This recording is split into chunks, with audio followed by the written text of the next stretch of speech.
Hey everyone, welcome back to the Paranormal M channel. I'm so excited today, and even more excited to be here sharing paranormal stories and experiences from around the world. Drop a comment and tell me where you're watching from, and feel free to send in your own paranormal experiences too. Alright, let's jump into today's stories. And before we start, make sure to subscribe and turn on notifications so you don't miss the latest uploads. Ready? Let's get into it. Okay, so listen. I moved into this new apartment maybe 10 days ago, and I swear, from the very first time I walked in, something in me just tightened. I've always been like that. I don't know how to explain it without sounding dramatic, but I get these instincts. Like a place can feel off, the way the air feels wrong before a storm. My brother Leo and my aunt Nadia helped me bring my stuff in. Everyone was laughing, carrying boxes, doing the whole new place, fresh start thing. And I was smiling too, trying to match the vibe, but inside I kept thinking, why does this feel like I'm not alone? That first night was awful. Not, I'm nervous because it's a new home awful, like deep, sour, nauseating dread.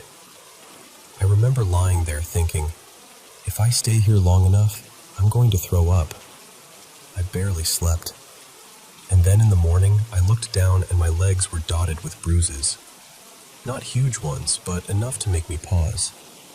I bruise easily, so I told myself, okay, you bumped into something while moving boxes. Calm down. I was also binging scary videos at the time, so I tried to be rational and not feed my own paranoia. But then little things started happening. Stuff I couldn't quite explain, but also couldn't fully prove. Like a ceramic cup I know I left on the coffee table. I went to the bathroom, came back, and it was gone. I looked everywhere and finally found it sitting in the kitchen sink like someone had tidied it away. And I remember standing there, staring at it, trying to convince myself I'd done it without thinking. You know when you're like, maybe I'm just on autopilot. So I let it go.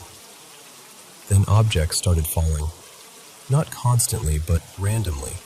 Like a book sliding off a shelf when nothing touched it, or a little trinket clinking onto the floor when I'd been across the room.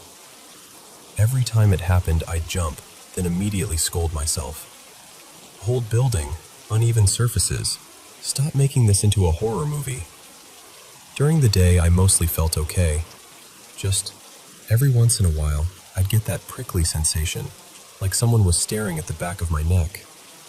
I'd turn around fast, expecting to catch someone in the act, and of course, nothing. Empty room, quiet apartment. But at night?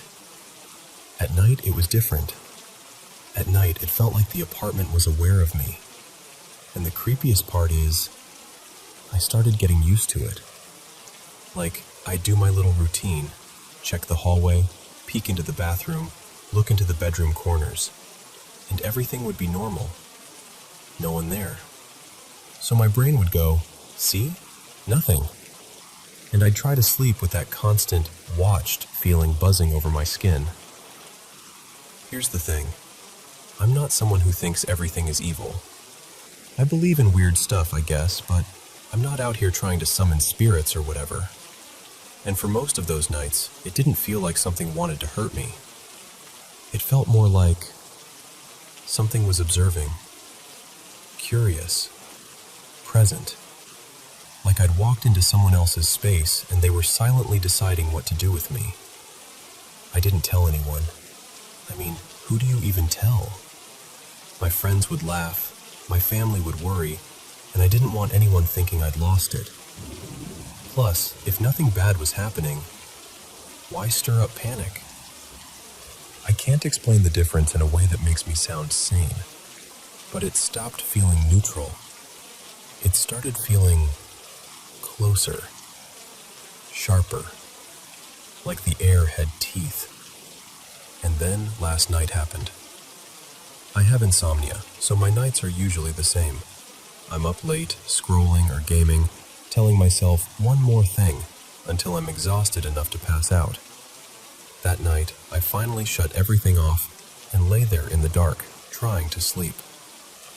And the second I turned the lights out, boom, that same sickness from the first night came back, except worse, like my whole body knew before my mind did. My stomach dropped, my skin went cold, and I remember thinking, no, not this again.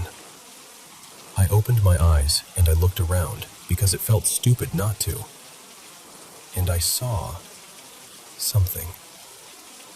Not like a clear face, not like a person standing there under a lamp. More like a shape, like the suggestion of a woman, tall and thin, made out of darkness that didn't match the darkness around it. And the moment my eyes locked on, it was gone, like it blinked out. My heart was going crazy, but I did what I always do. I tried to explain it away. You're tired, you're stressed, your eyes are playing tricks on you. So I closed my eyes again and forced myself to breathe like everything was normal. And then my brain served me this image, totally uninvited.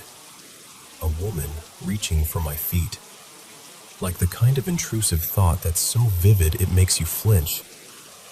And right as that image hit, I felt my left foot get wrapped in this buzzing pressure. Not a hand, not fingers, more like, imagine electricity pooling around your skin, like a tight, static glove. It wasn't painful exactly, but it was wrong. Like my body recognized it as not mine. I freaked out. I kicked my blanket off and sat up fast, staring down at my feet like I expected to see burn marks or something. And that's when I saw it again. This time, it wasn't across the room. It was closer, like it had crouched low, half hidden near the side of the bed, almost like it was trying to tuck itself out of sight.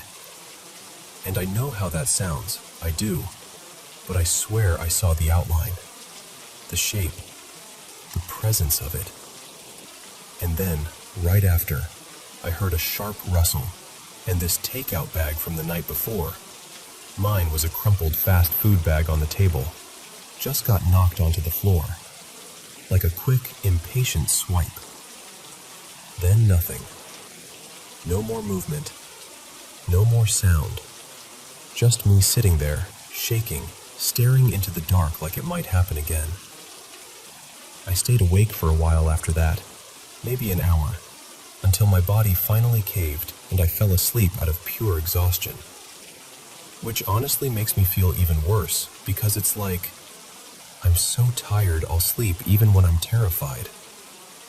So yeah, that's where I'm at. And I don't know what to do. I don't know if I'm imagining things, or if I've gotten into my own head, or if something is actually in this apartment with me. I just know the feeling changed, and last night felt like a warning. And I'm scared now. Like, for real scared. What would you do?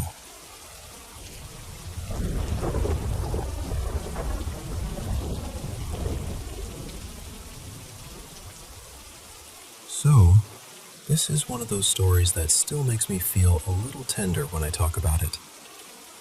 Back in April of 2019, I moved into this old house with a couple roommates. Wood floors that creaked, too many boxes that never fully got unpacked, that kind of place. I already had my own cats, but right before the move, I found this tiny street cat, skinny, sweet, unmistakably pregnant, hanging around near a busy stretch downtown. And I just couldn't leave her there. I kept thinking, if she has those babies out here, they're not going to make it. So I brought her with me. I took her to the vet, and the vet did that careful, professional thing where they're trying to prepare you gently.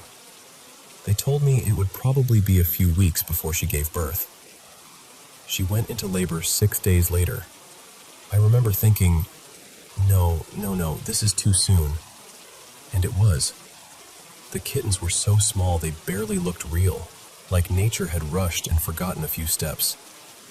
The first kitten came out and I didn't understand what was happening fast enough. His mom didn't break the sack, and I didn't realize in time. That one still sits heavy in my chest when I think about it. The second kitten, this little fighter, came out in the same danger, and I caught it. I got him out, rubbed him, kept him warm, did everything with shaking hands and this desperate, stubborn hope. He was this 1-ounce preemie, so small he could fit in my palm like a fragile secret. But he lived. The third kitten wasn't in a sack at all. It was stillborn, and it was not fully formed. No fur, no bones you could really feel.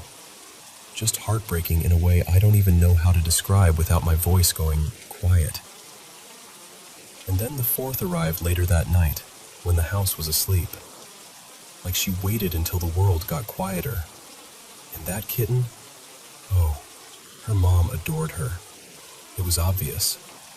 That baby got the special treatment. The cleaning, the nudging, the constant attention. The favorite.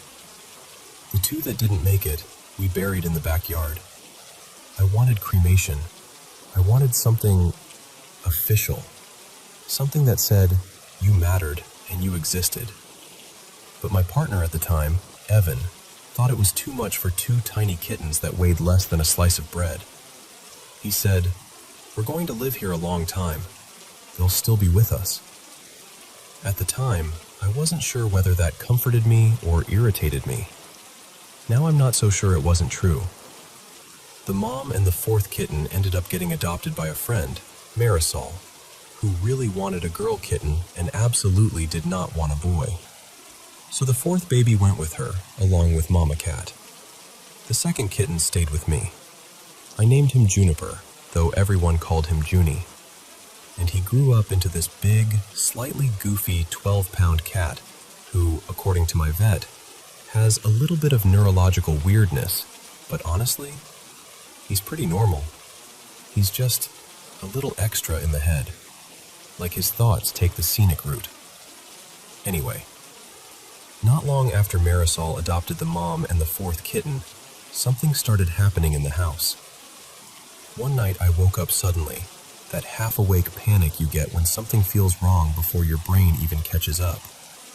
Junie usually slept beside me, and I had this weird habit with him. I'd reach out with my hand in the dark, and he'd press his forehead into my palm. It was our little, I'm here signal. That night, I reached out and nothing. No warm fur, no solid little head. So I sat up fast and looked around the room, heart pounding. I saw him, or what I thought was him, curled in one of the square boxes on the cat tree. So I got up and walked over and reached into the box to pet him. I felt the back wall of the box. Empty. I froze there for a second because I genuinely thought my brain was glitching. Like, did I just hallucinate a cat? Then I found Junie asleep in the hallway, like he'd been there the whole time. And that should have been the end of it, right? Just a sleeping mistake. A trick of the dark. Except the first kitten, the one I lost, looked almost exactly like Junie. Same markings, same little face shape. Like a copy with a softer outline. I told myself I was just grieving, that I was filling in gaps with wishful thinking. Then Evan said casually, like he was commenting on the weather, "Oh, I saw him too, the other one, on the cat tree." I remember staring at him like, "What do you mean you saw him too?"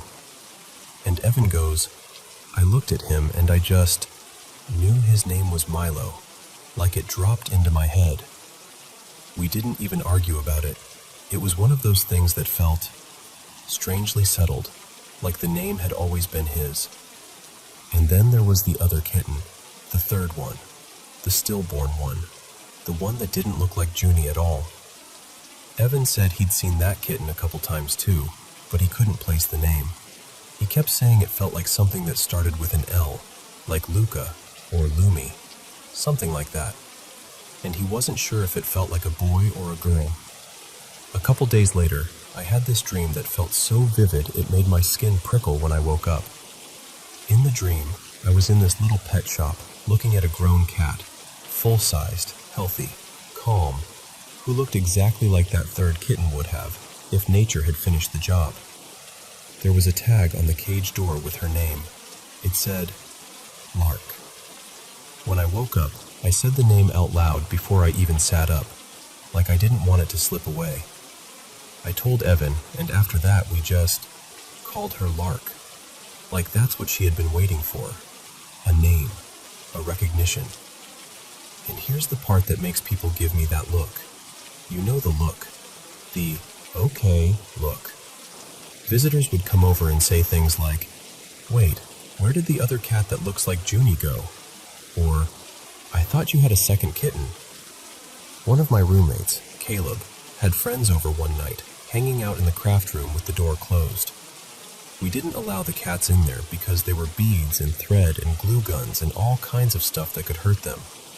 The rule was strict. No cats. But later, Caleb's friends were laughing and asking why we had secret cats. Because, apparently, they felt cats brushing against their legs. They saw a small shape dart by. They swore something jumped onto the couch with them, light as a breath, and then disappeared. We searched the whole house, every time. Nothing. And the weirdest part is, it never felt scary. Not once.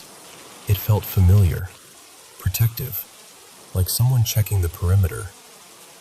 I started thinking maybe Milo and Lark were still around because, I don't know, because their brother survived, because they wanted to make sure he stayed that way. And then there's this, the part I don't even bring up unless someone seems genuinely open-minded. Sometimes Junie and two of my other cats will sit in the same spot, facing the same direction, totally locked in. And then, at the exact same time, all three will tilt their ears back, or angle them toward the same corner, like they're listening to something I can't hear, like they're reacting to a presence moving through the room.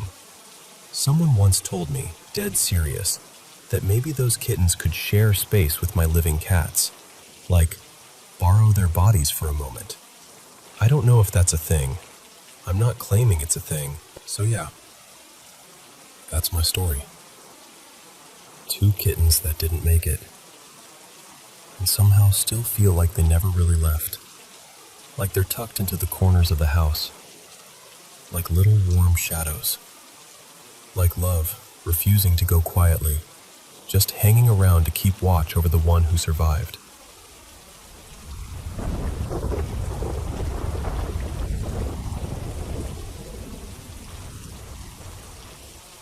So, this happened back in 2011, but I remember it so clearly because it genuinely rattled me, and my friends and I talked about it for ages afterward, like we were going to solve it if we just replayed it enough times.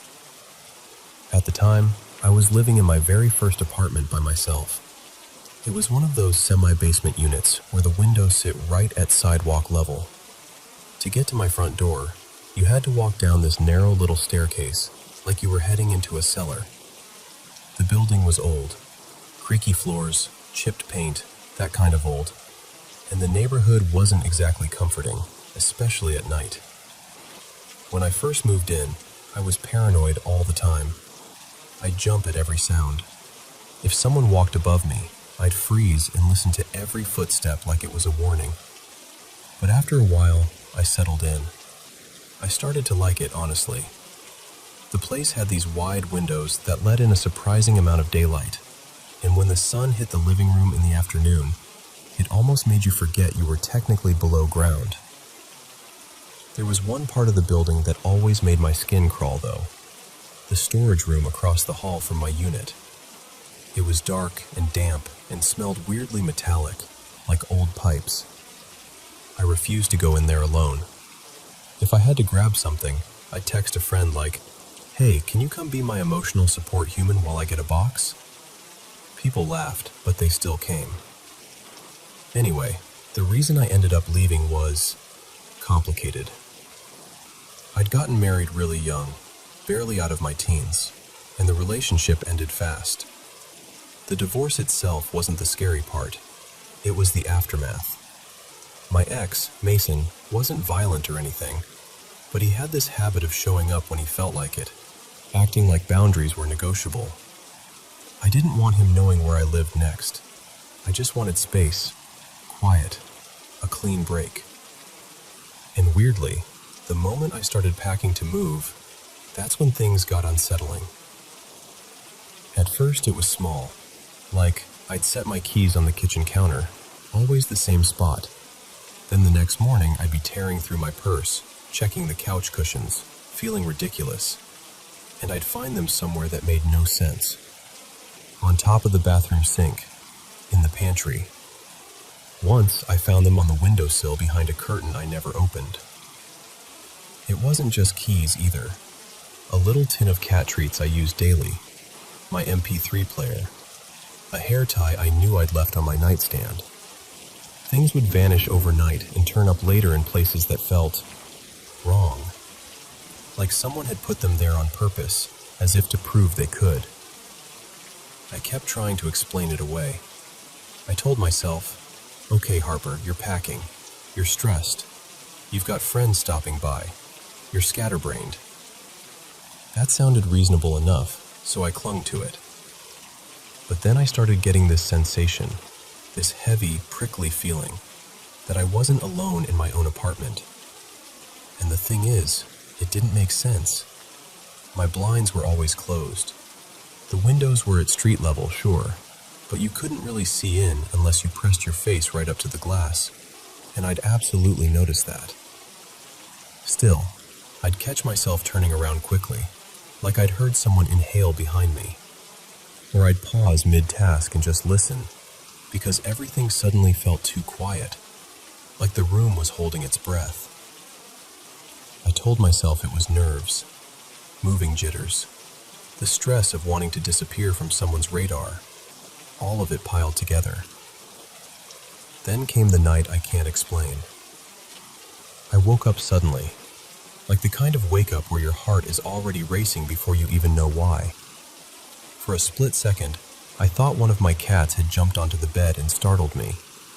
I blinked, trying to focus in the dark. And that's when I saw him. I didn't scream. I didn't even breathe. My whole body locked up so hard it felt like my bones went cold. I remember staring, trying to force my eyes to make sense of it. And then I did that thing where you blink hard and look again, like you're clearing sleep out of your vision. And when I looked back, it was gone. Just gone. No movement, no sound, no footsteps. Nothing. The end of the bed was empty, like it had always been. The cats were still asleep. The room was still. My blinds were still shut. And I lay there, wide-eyed, feeling like my apartment had turned into a different place entirely. The next day, I told my friends. Of course I did. And my friend Talia immediately went, "That's a ghost." Like it was the most obvious thing in the world. At the time, I didn't know what I believed. Honestly, I still don't. Part of me thinks maybe I was half dreaming. Maybe my brain stitched together shadows and stress and exhaustion into something terrifying. But another part of me, the part that remembers how real it looked, how present it felt, can't shake the thought that something was there. And what freaks me out the most isn't even the figure itself. It's the timing. Because the weirdness didn't start when I moved in. It started when I began leaving.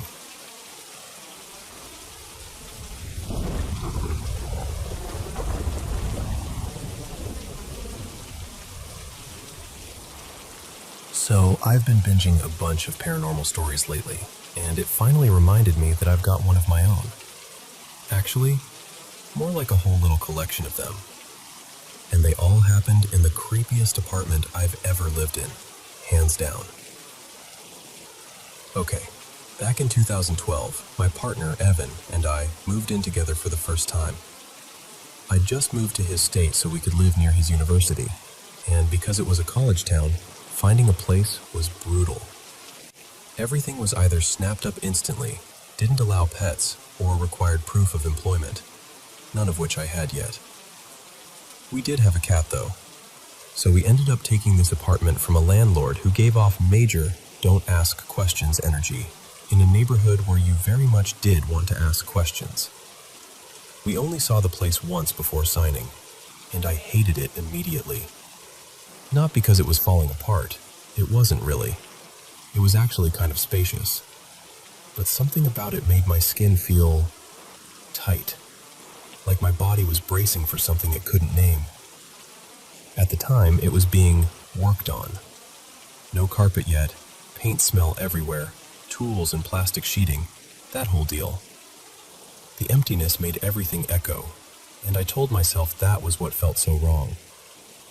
Also, the apartment sat partially below ground, so the living room windows and both bedroom windows were basically at sidewalk level. People walking past felt close. Too close. Then we moved in. The first night we came in after dark, I remember standing in the living room and staring down the hallway toward the back bedroom. And I felt this cold, slow dread for no reason I could explain.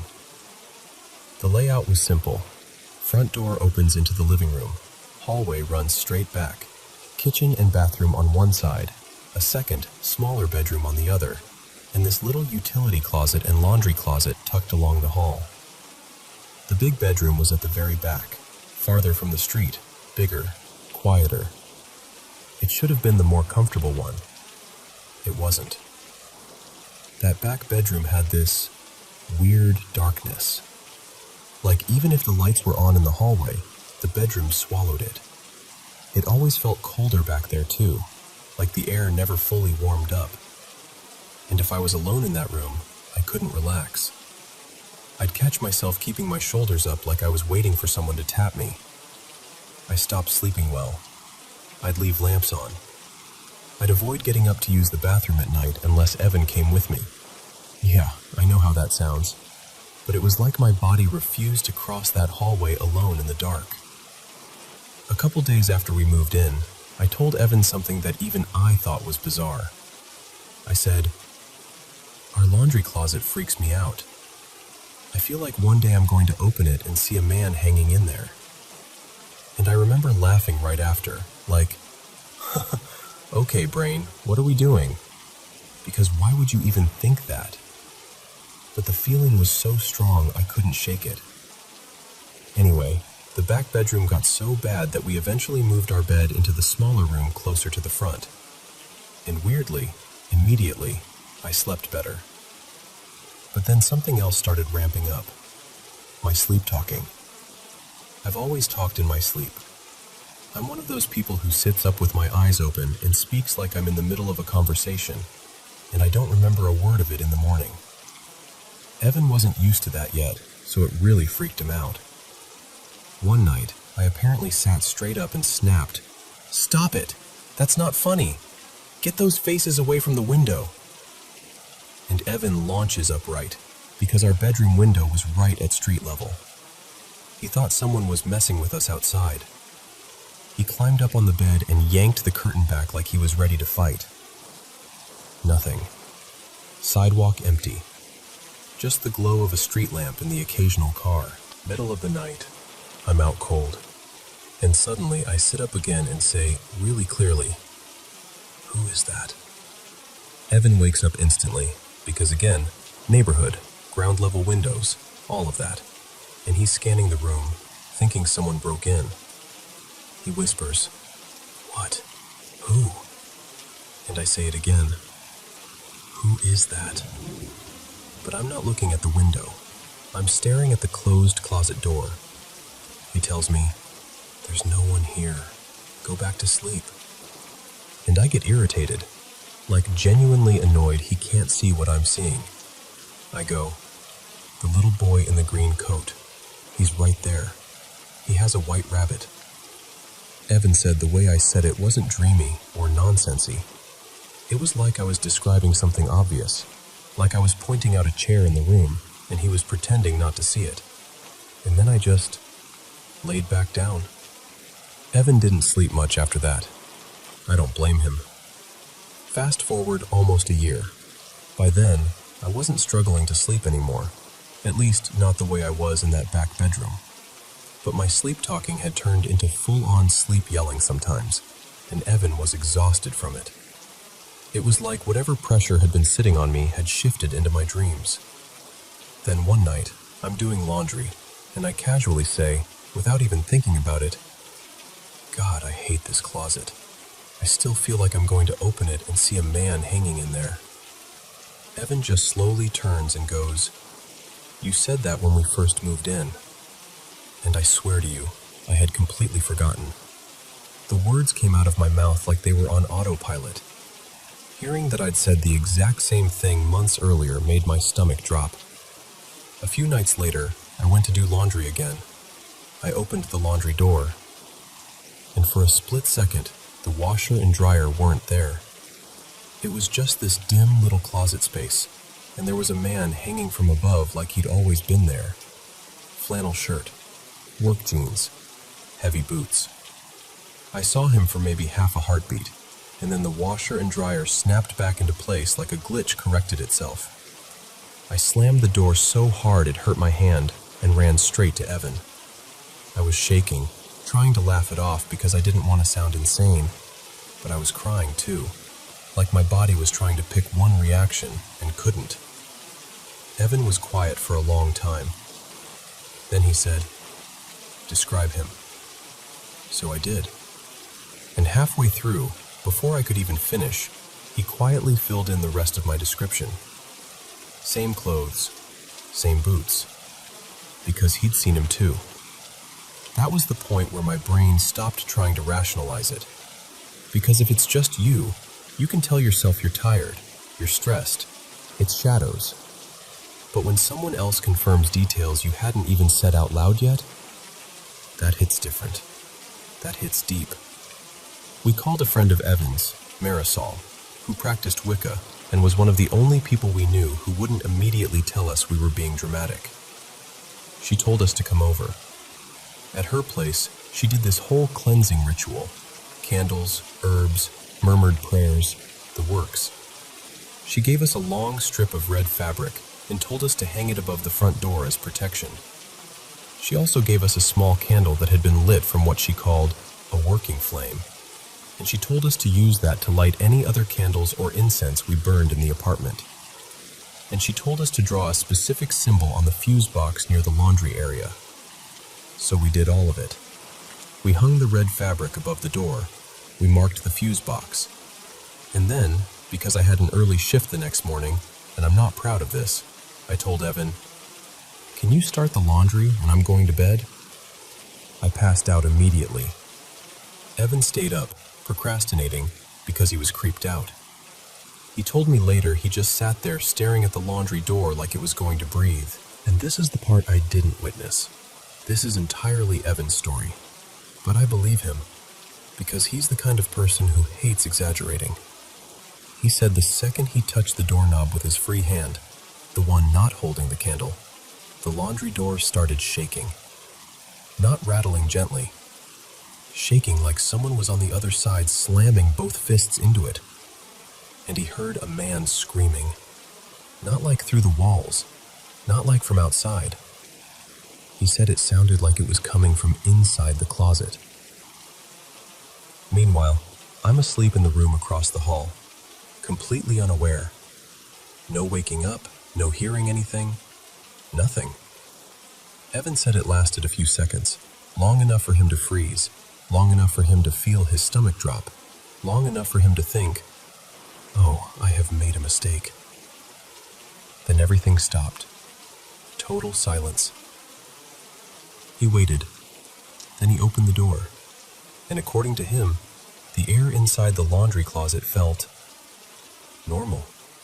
Like the heaviness just lifted. Like walking into a room after someone finally opens a window. From that night on, the laundry closet didn't scare me anymore. Not like before. The nightmares calmed down. The apartment still never felt friendly exactly, but it stopped feeling like it was actively watching us. Evan still tells the story like it's a joke sometimes, like, "Remember when I accidentally exorcised the laundry closet?" But his eyes always do this tiny flicker when he says it. Like part of him is still standing there in that hallway, candle in hand, listening to something scream in the dark.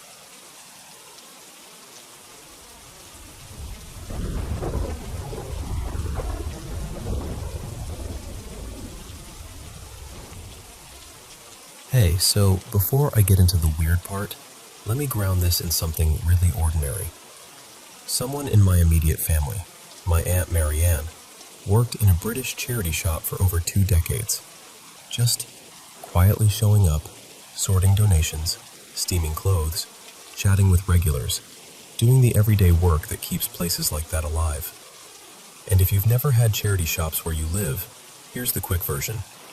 People donate clothes, books, household bits, whatever they don't need anymore, and the shop sells it cheap. The money goes back into the charity.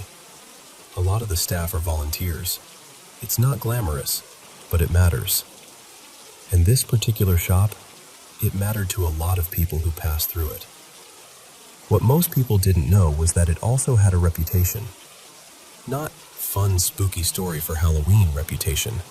More like, the building has moods, and sometimes it behaves like someone's still living in it.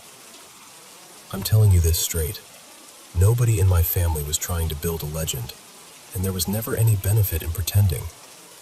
Honestly, if anything, it was embarrassing to even talk about, until it happened too many times to shrug off. Anyway, the shop was in Norwich, a really old city in East Anglia, the kind of place where history doesn't feel buried. It feels stacked on top of itself. Medieval streets, plague history, old stone, old timber. The sort of city where you can walk past a building and think, that wall has watched centuries happen. The charity has moved since. Same road, bigger unit. But the old place, last I heard, was sitting empty. Now, the layout is important because a lot of what happened makes more sense when you can picture where people were standing. On the ground floor, you walked straight into the shop front, clothing rails on both sides, the till further in, then a long stretch of shelves with bric-a-brac. At the very back were the changing rooms, facing you like a dead end. Up the stairs, tight, old, winding stairs that only really fit one person at a time, you got to the first floor, staff only. On the right was this little box room you had to step up into, stacked with donated goods. Straight ahead was the sorting room, also up a step, where volunteers priced items and steamed clothes. Up again to the second floor, you could only turn right. This is where the staff room and toilets were. And then there was what we all ended up calling the top corridor, like a half level above the second floor. A short hallway with a fire exit on one side, the book room ahead, and another storage room used for extra stock and seasonal window displays. That last room, I hated it. I hated the feeling of it. It was the only place in the whole building where my stomach would drop the second I crossed the threshold. Oh, and there was supposedly a hidden basement too. The story was you could get to it by moving part of the till unit and finding this concealed door, down into what used to be an old kitchen space, like early 1900s, maybe older. Big old range, table, that kind of thing. I never actually went down there. Part of me is glad. So, what was the activity like? It wasn't constant. It wasn't like a haunted house attraction where something happens on cue. It came in waves. Some months, nothing at all. Then you'd get a stretch where something happened almost every week, and the experienced volunteers would start quietly warning the new ones. Like, look, you might laugh now, but just don't panic if the building does something. And the new volunteers always laughed. Until they didn't. The strangest part was how normalized it became. People would hear something, go check, find nobody, and then just go back to tagging shirts like it was a dripping tap. The main things people reported fell into a few patterns. First, shadow figures. Customers sometimes came out of the changing rooms saying they'd seen someone, like a person-shaped shadow, inside or just behind the curtain. One woman, apparently, got so shaken she was nearly in tears, insisting someone was in there with her. Marianne once closed up, locked the doors, and while she was finishing up downstairs, she saw a shadowy shape near the back, by the bric-a-brac, in front of the changing rooms. Just a human outline where no one should be. Another time she came down the stairs and had that awful sense of being followed, then actually saw something behind her on the staircase, moving the way a person moves. And volunteers reported the same kind of thing upstairs too, especially in the box room and that top storage room near the books. A few people even claimed they'd seen someone through the front window, when the shop was clearly empty and still locked, before the manager arrived. Second, sounds. This was probably the most common. Footsteps, heavy, purposeful steps, when no one was there. Doors opening and closing, including doors that were locked. It was especially noticeable after hours, when the shop was quiet and you could hear the building settling. Except these weren't settling noises. These sounded like someone moving with intention. Most of the time, it seemed to come from the second floor and that top corridor, like the fire door being pushed open and then shut. But that door was secured. People would go check, and it would be locked exactly as it should be. Sometimes it happened right near you, too. You'd be in the sorting room and hear the unmistakable sound of someone stepping into the hallway, like they were about to come in. And then you'd look up, and there'd be nobody. No movement, no light shift, nothing. The staircase was a hot spot as well, like hearing someone coming down quickly, and your body bracing for a person to appear. And then nothing. Third, touching. This one really bothered people. Customers in the changing rooms would sometimes complain that someone had brushed them or touched them through the curtain, like a hand, a tap, a little push. And yes, you could argue maybe someone could have done it, except the volunteers were trained to watch the changing rooms closely to prevent shoplifting. The changing rooms were in direct line of sight of the till, and you needed a little disc or token for each item you tried on. Staff were paying attention. When people said it happened, there often just wasn't anyone nearby who could have done it. Staff got it too. Taps on the shoulder, a touch on the arm, sometimes enough to make someone spin around expecting to see a coworker right behind them. It seemed to happen most upstairs, especially in the box room and that top storage area. And then there was the fourth category, the one nobody likes admitting out loud because it sounds the most ridiculous. Poltergeist-type stuff. Books opening by themselves. Pages flipping like someone was thumbing through them. Books sliding or even launching off shelves in the book room. Boxes shifting when nobody was touching them. Furniture nudging out of place. Things downstairs falling or being knocked over when there was no obvious reason.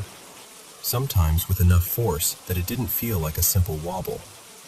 Doors slamming. And the creepiest part?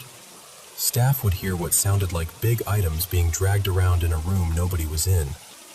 And when they opened the door, everything would look perfectly normal.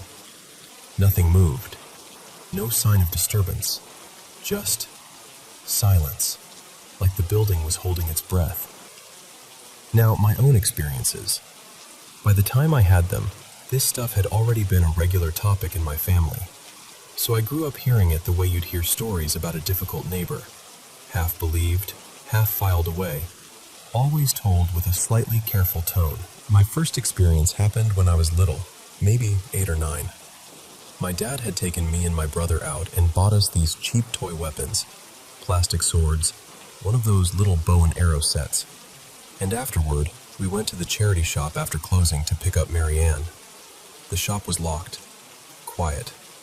The adults were upstairs in the office on the second floor. I was on the first floor, messing around with my toys, feeling like I had the whole building to myself.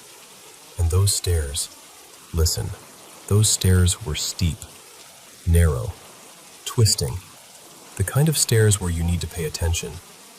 I didn't.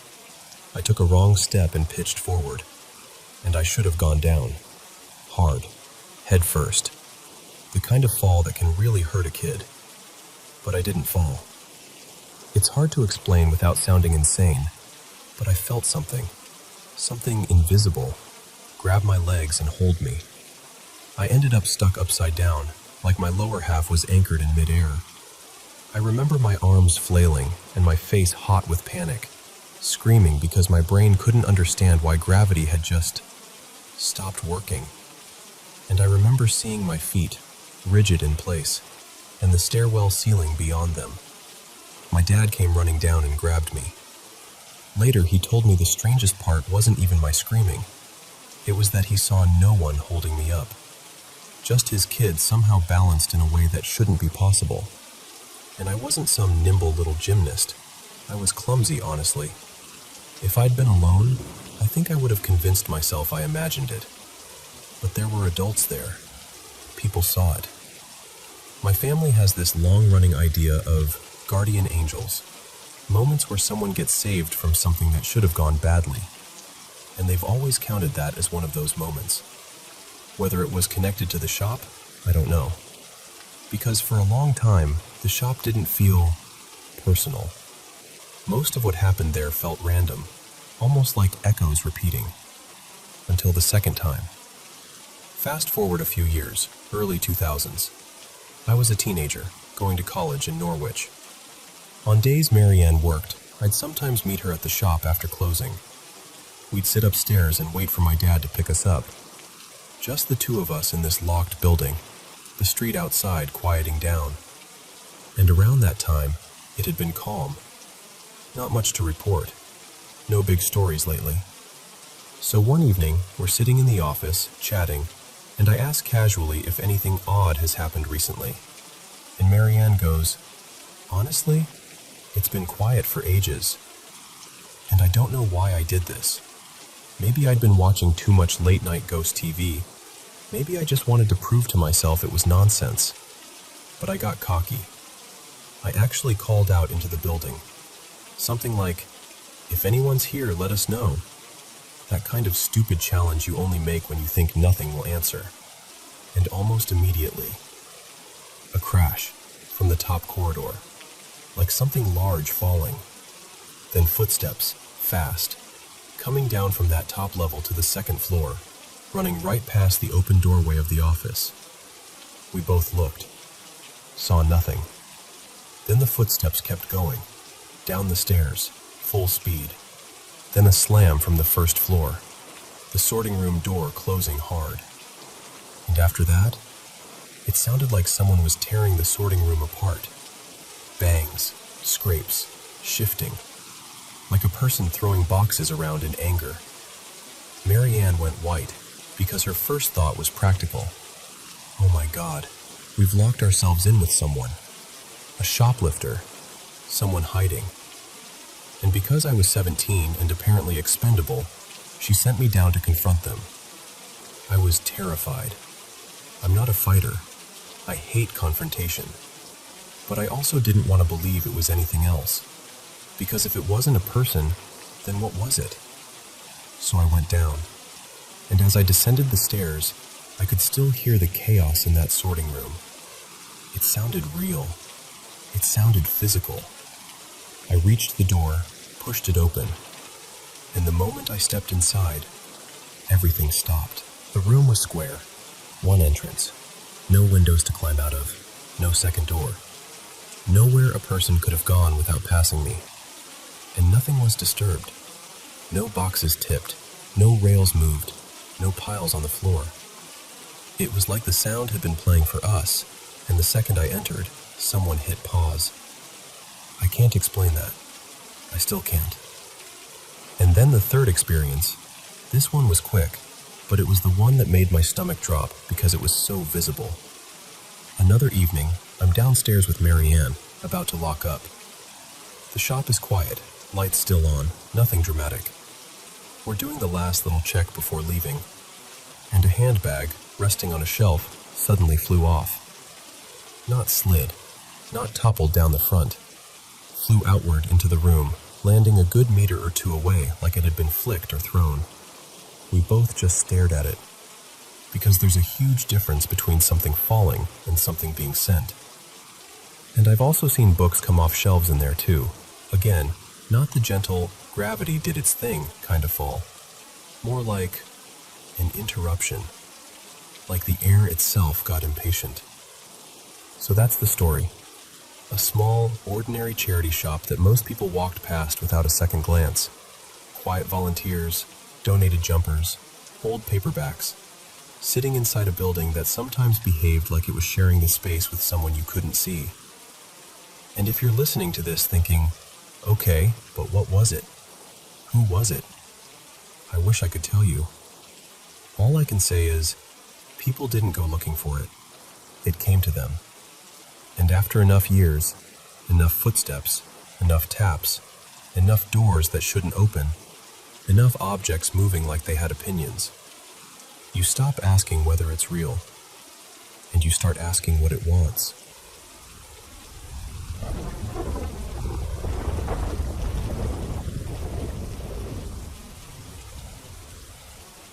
Okay, so let me set the scene, because the place matters. Right on the edge where Howard County turns into Carroll County in Maryland, there used to be this old tuberculosis sanatorium called Henryton State Hospital. It dated back to the early 1900s, and it had this heavy kind of history. Originally meant to treat black tuberculosis patients, though a lot of people who grew up around there will tell you it felt less like treatment and more like being tucked away where nobody had to look at you. That's the feeling you get even just hearing about it. And in front of where the hospital sat up on the hill, there's the Patapsco River, wide, shallow, usually calm. In summer, you can kind of pick your way across it if you don't mind wet shoes. But in winter, forget it. You have to hike down to this old railroad tunnel, still active, still humming, and cross over there, then trek back through the woods toward the base of the hill. That hill is important. Remember the hill, because for some reason, that hill has a weird relationship with car keys. So, first time. This was back when my partner, let's call him Evan, was a senior in high school. It was a brutally cold Saturday. Snow on the ground, the kind that squeaks when you step on it. Evan and two of his friends, Dylan and Marcus, decide it would be a genius idea to go explore Henryton. They do the whole thing. Hike to the tunnel, cross near the river, climb around the abandoned buildings for a few hours. They're teenagers, so, yeah, they're goofing around, acting brave, smoking a little weed, daring each other to go into darker rooms. That kind of day. And when they finally make it back to the car, it's already getting dark. And Evan pats his pockets, and he goes, guys? No keys. They check the ground. They check the car. They check every pocket again, like the keys are going to magically appear the second time. Nothing. The last place Evan remembers holding them? The base of the hill. Right where the path starts to climb up toward the hospital. But here's the problem. No flashlights, snow everywhere, and that hike back isn't just go back.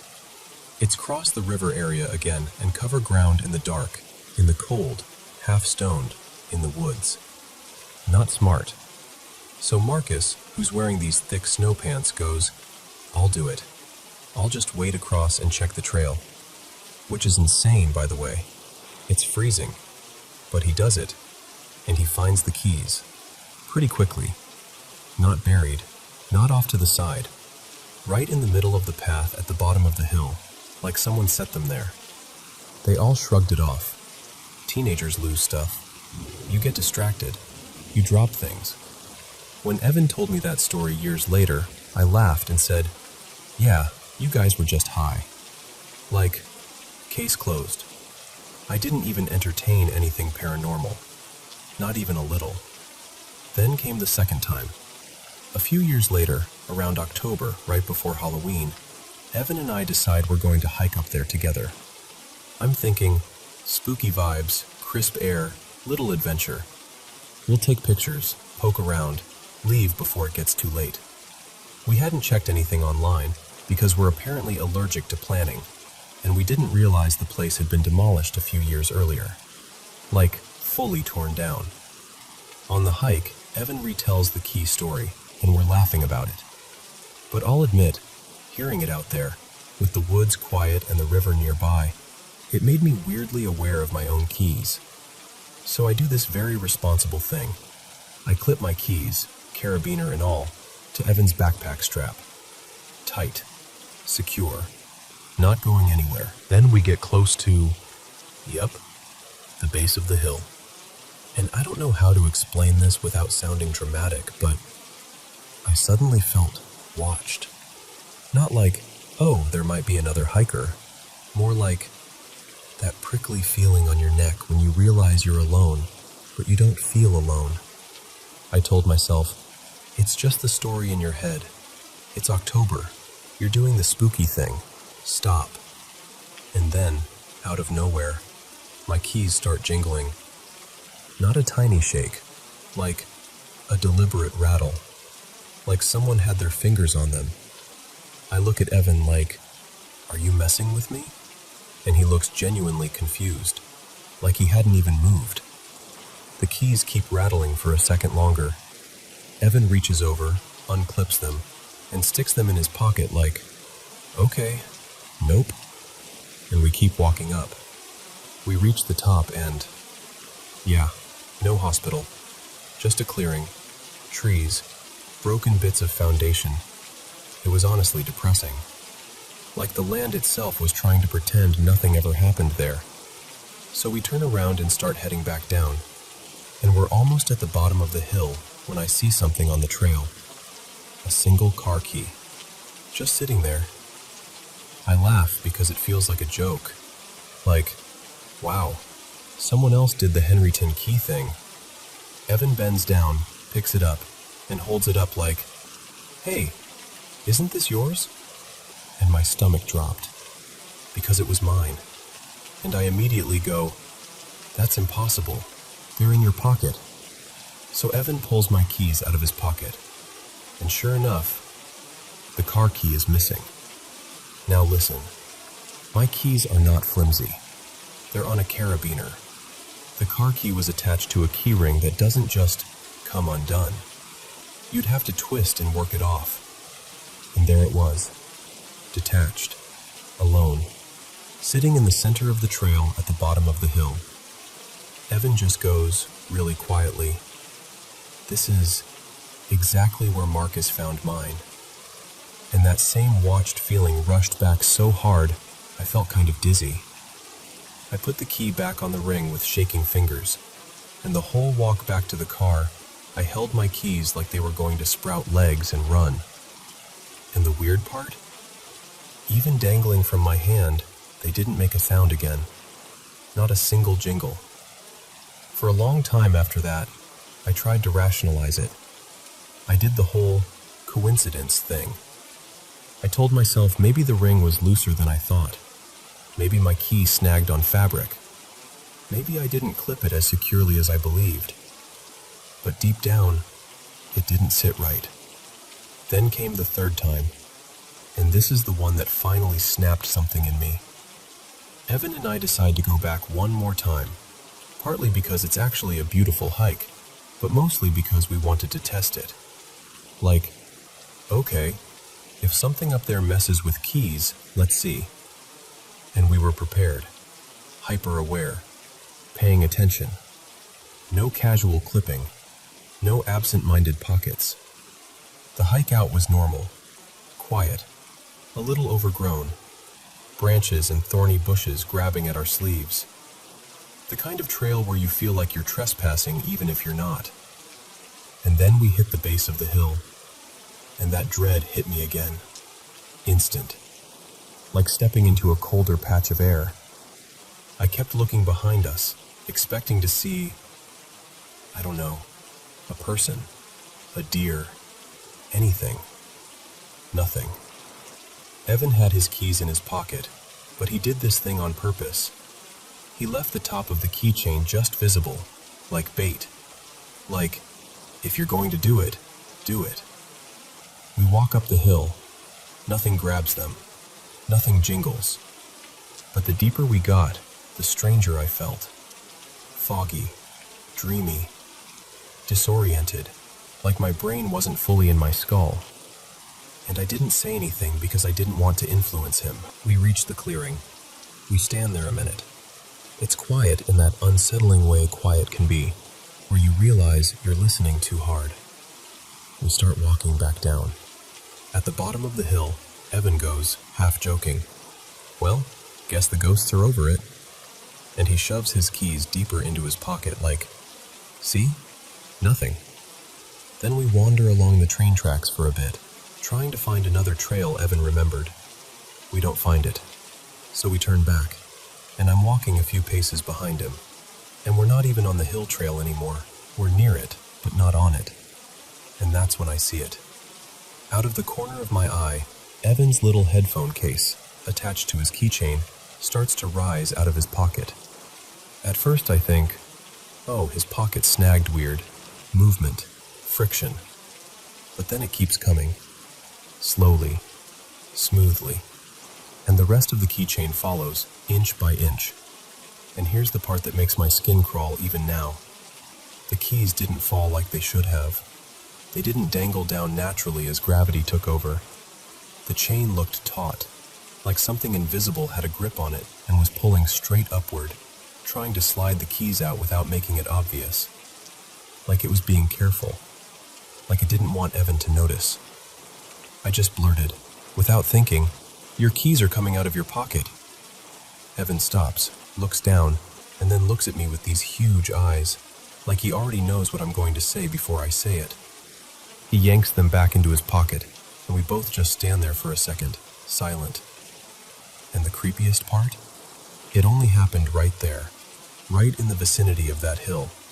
Not on the rest of the hike, not before, not after.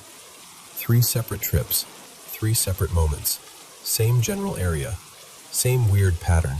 Keys moved, keys missing, keys pulling themselves out like someone was messing with them. I don't call myself a skeptic anymore. Because once? Fine. Twice? Weird. But 3 times? 3 times feels like something, or someone, still lingering around that place, even after the buildings are gone. Like the hill kept the memory. So, if you ever find yourself hiking near where Henryton State Hospital used to be, enjoy the view, take pictures, but for the love of God, keep a close eye on your keys.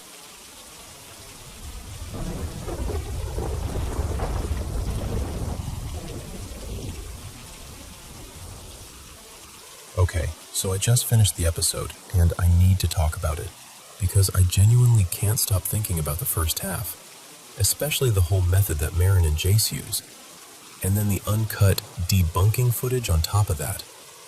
Like, this is one of those situations where it either cracks open something huge about the paranormal, spirits, mediums, all of it, or it's another example of people putting on a performance because it benefits them. And I'm trying really hard to stay in the middle. Open-minded, but not naive. First, quick sidebar about the Robert Dahl stuff, because the comments under that segment were wild. A bunch of people were basically like, "Don't claim the bad energy," or "It doesn't like being filmed," and "It can curse you through video." And honestly, I'm fine so far. But it's one of those legends where if you go hunting for real comments, good luck. Half of them feel like copy-pasted warnings from the same 3 ghost forums. Now, about the house itself. The new owners definitely seem more interested in the attraction side than the historical authenticity. Which, I mean, I get it. If you own a famous haunted location, you're going to market it. But it does make me skeptical when they confidently talk about already having tons of evidence. And then, conveniently, Marin and Jace show up with the most dramatic phenomenon imaginable. They also changed some furniture, which is a small thing, but it bothered me more than it should have. If I owned a place known for its history, I'd be obsessed with keeping everything as close to the original experience as possible. Tiny nitpick, but still. And the flickering lights? Look, it's an old house. Old wiring can be a mess. I live in an older place too. Lights flicker. That's not automatically a ghost making a statement. That's sometimes just electricity doing what old electricity does. Now, the big thing. Marin and Jace. They claim they can communicate with spirits, specifically a spirit named Evelyn, who the owner had mentioned earlier as being a calm, friendly presence. Their method is what got me, because it's so oddly specific. They have to be touching skin to skin. And apparently, it can even work if someone stands between them, as long as the chain of touch stays unbroken. The moment they make contact, the knocking starts, immediately. And it keeps going even when they're not actively asking anything. And I'm not exaggerating when I say, this is the most compelling evidence I've seen on one of these YouTube paranormal investigations in a long time. They do the whole system. 1 knock for yes, 2 for no, and then spelling using the alphabet with knocks landing on letters.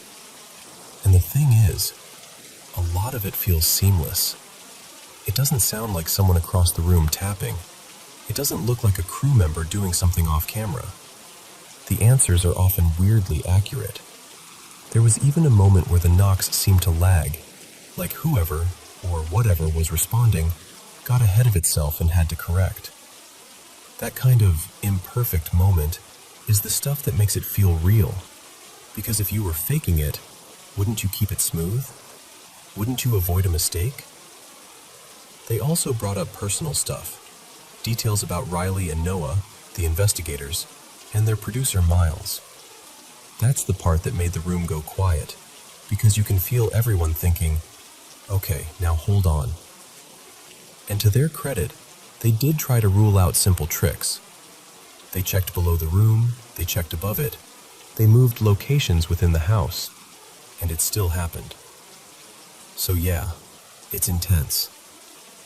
And I'm not saying that to be a buzzkill. I want this to be genuine. I'm just not willing to turn off my brain because something gave me chills. Here's what starts poking holes for me. For one, if you run a popular haunted attraction, you're already in the business of mystery.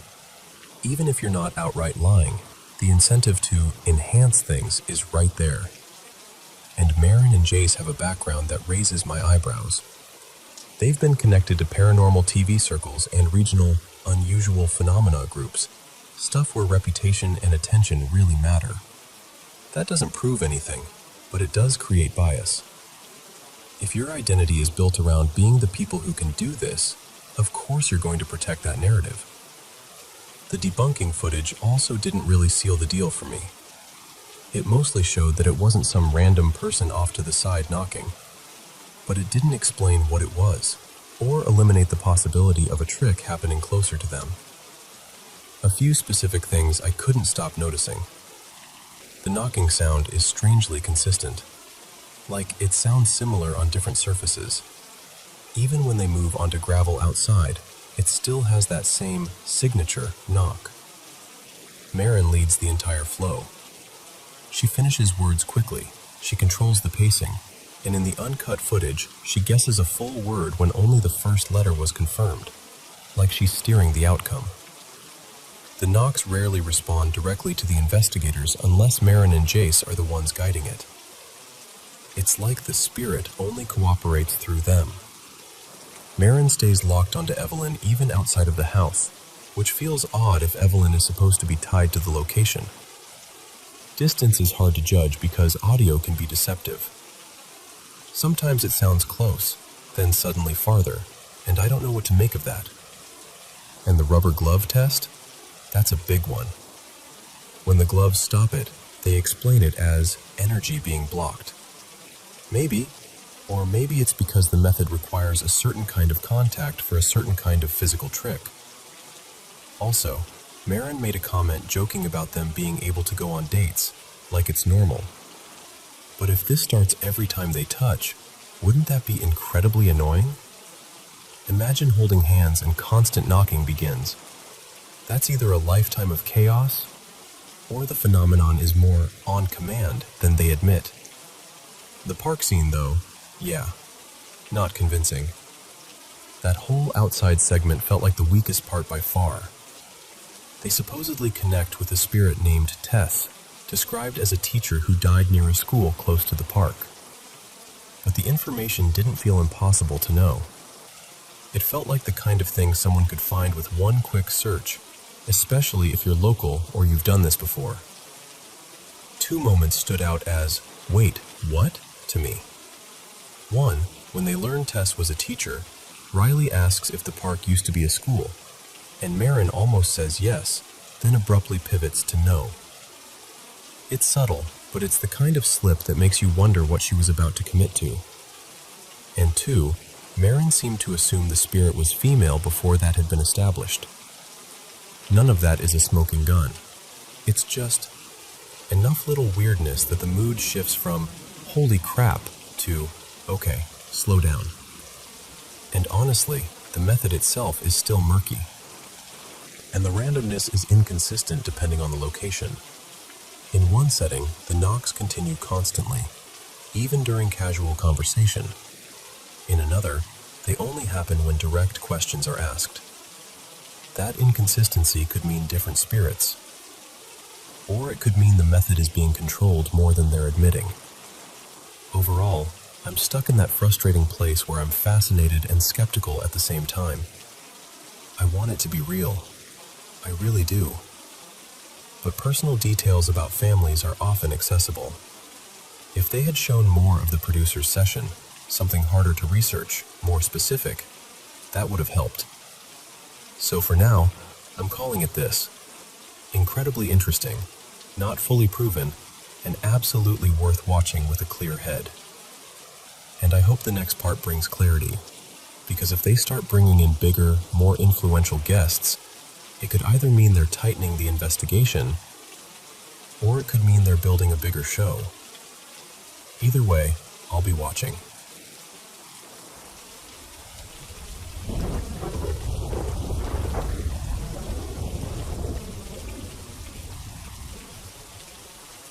Hey, so I figured I'd share this because it finally boiled over just the other weekend. My dad's always been the tough, no-mystery type. The kind of man who hears the word ghost and snorts like you've just told him the moon is made of cheese. Rubbish, he'd say. Absolute rubbish. Sometimes he'd even get properly irritated if the topic hung around too long. My mom, on the other hand, total opposite. She's one of those people who just knows there's more out there. She's told me stories over the years, little moments she swore were real, things she saw, things she felt. And every single time she brought one up, Dad would shut it down like a door slamming. No debate, no curiosity, just anger, like the subject itself offended him. Then, years ago, this was around 2016, I think, my aunt came to stay with Mum for a bit while she wasn't well. Her name was Elaine. She was always warm and chatty, the type who leaned in when she told a story, like she wanted you to feel it with her. One evening, we somehow got onto the whole paranormal thing. Mum was talking. Elaine was nodding along, chiming in, even getting a bit excited about it all. And I remember thinking, how are they both so open to it, but Dad's like a brick wall? So I asked Elaine straight out, half joking, half curious. How come you and Mum can talk about this stuff so easily, but Dad acts like it's poison? And Elaine just stared at me, genuinely confused. She went, "What do you mean? Your dad isn't a skeptic." I laughed, like she must be mistaken. But she shook her head, real serious now, and said something like, "No, he's not a skeptic because we went through something. Together." I remember the way my stomach dropped, because suddenly it wasn't a silly conversation anymore. I leaned forward and asked, "What do you mean? What happened?" And her whole face changed. She closed right up. She told me, quietly, that she'd promised my dad she'd never talk about it. Not to anyone. And if I wanted to know, I'd have to ask him myself. So I did. Not right away, because my parents had split up by then, and Dad was living a good distance away, and I didn't see him all that often. But the next time I had him on his own, I brought it up gently. Just, "Elaine said you two experienced something once. What was it?" He didn't even look at me properly. just waved it off like a fly. It was nothing, he snapped. And that was it. Over the years, I tried again, a few different times, different moods, different settings, thinking maybe I'd catch him on a softer day. But every time it was the same. A sharp brush off, a flash of temper, like I'd poked a bruise he didn't want touched. And then last weekend he came to stay at my place. We went out, just the two of us, to a little pub nearby. We had dinner, had a couple pints, and for hours it was, honestly, it was lovely. We were laughing, telling old stories, talking about people we missed. It felt easy, normal. And the thing is, Elaine passed away a few years ago now. So whatever happened, whatever she and Dad shared, she took her side of it with her. And I realized, if I didn't ask my dad again, I might never know. So I did. I tried to keep it light, like I wasn't cornering him. I said something like, "Dad, do you remember that thing Elaine said? About the night you two experienced something?"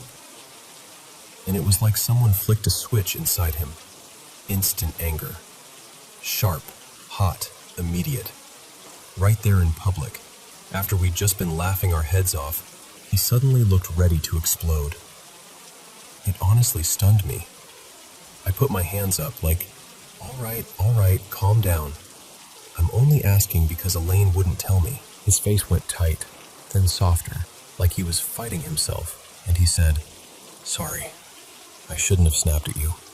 Then, I really don't want to talk about that night." So I didn't interrupt. I just waited. He stared down at his drink for a second, like he was looking at something under the surface. And then he said, in this low voice I'd never heard from him before, "I've spent most of my life trying to forget what I saw, and I don't want it back in my head." And that was it. No details, no explanation, just that. And the thing that stayed with me, the part I can't shake, is my dad is not a man who scares easily. He used to work doors. Even now, in his late 70s, he's still built like a wardrobe and carries himself like someone who's always been able to handle whatever comes at him. But in that moment, sitting across from me in that pub, I saw something in his eyes I'd never seen before. Fear. Not the kind you laugh off, not the kind you put on for drama. Real fear.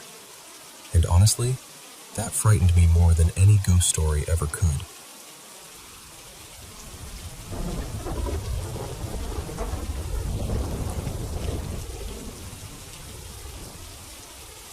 So, I haven't really talked about this much, but I've had a handful of intense, ugly, impossible to forget supernatural experiences in my life.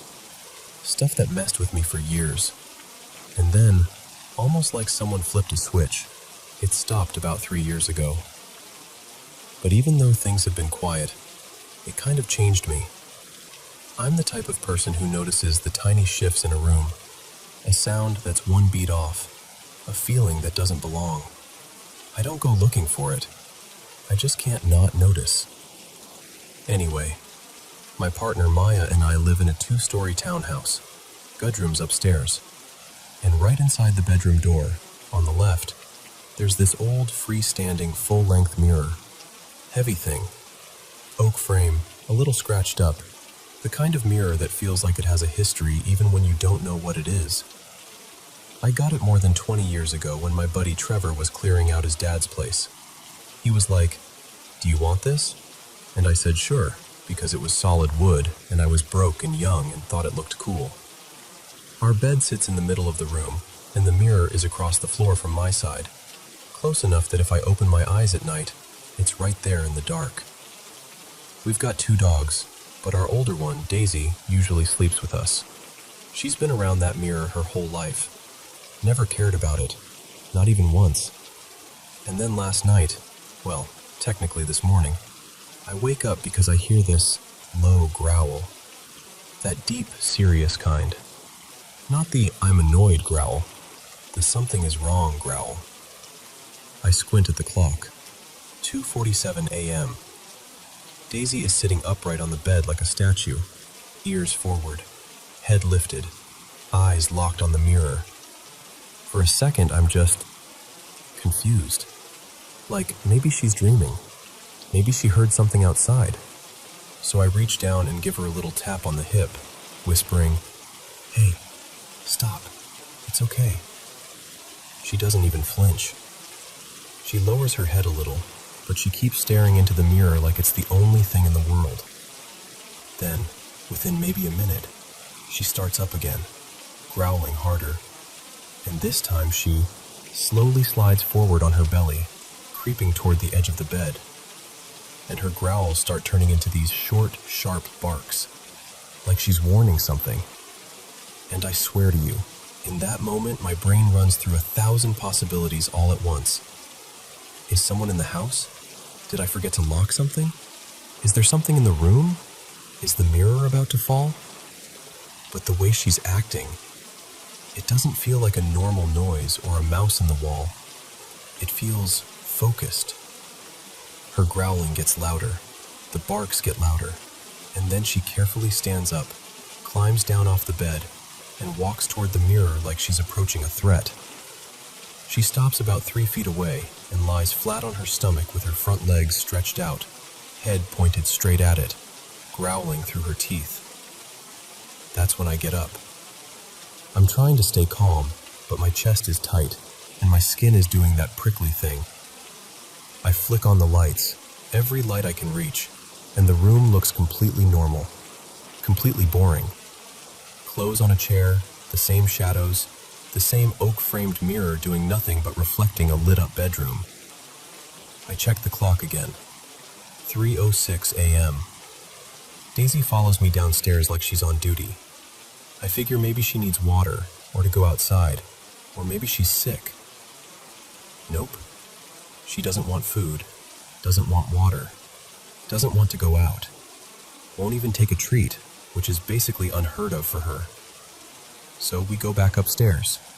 It's around 3:15 by then. Nothing. Just a mirror. And Daisy is watching the entire time.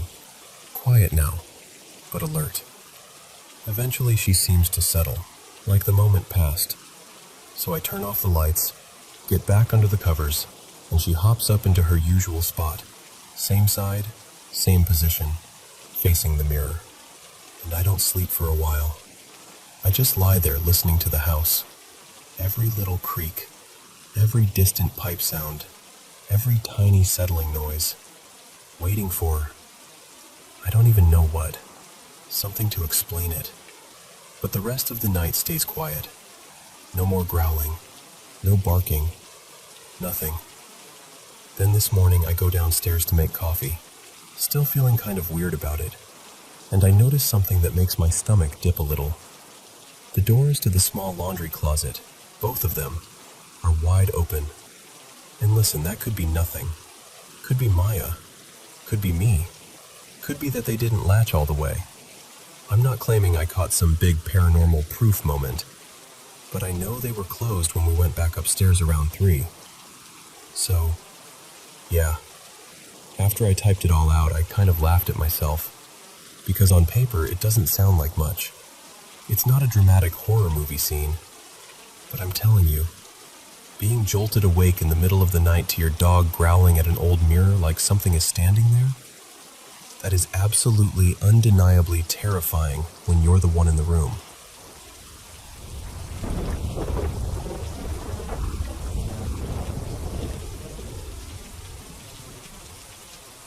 Okay, so my wife and I have been in this house for like almost a year now, about 11 months, and honestly, it's a normal house. Nothing creepy, nothing obviously wrong with it. The only thing is, the last owner was kind of a mess. You know the type, half-finished little repairs, old smoke smell that clung to the garage like it had been marinating there for years. The sort of upkeep that's basically good enough, I guess. So at first we're settling in, everything's fine. And then one day, I walk by and notice the back garage door is just wide open. Which is weird because that door stays locked. Always. It's one of those locks you can only turn from the inside, So when it's locked, it's locked. Immediately we're like, oh my God, someone broke in. We check everything. Tools? Still there. Boxes? Untouched. Nothing is missing. And the door from the garage into the house? Still locked, still solid, no damage, no signs anyone tried to mess with it. So we're standing there in the garage like, okay, then what was that?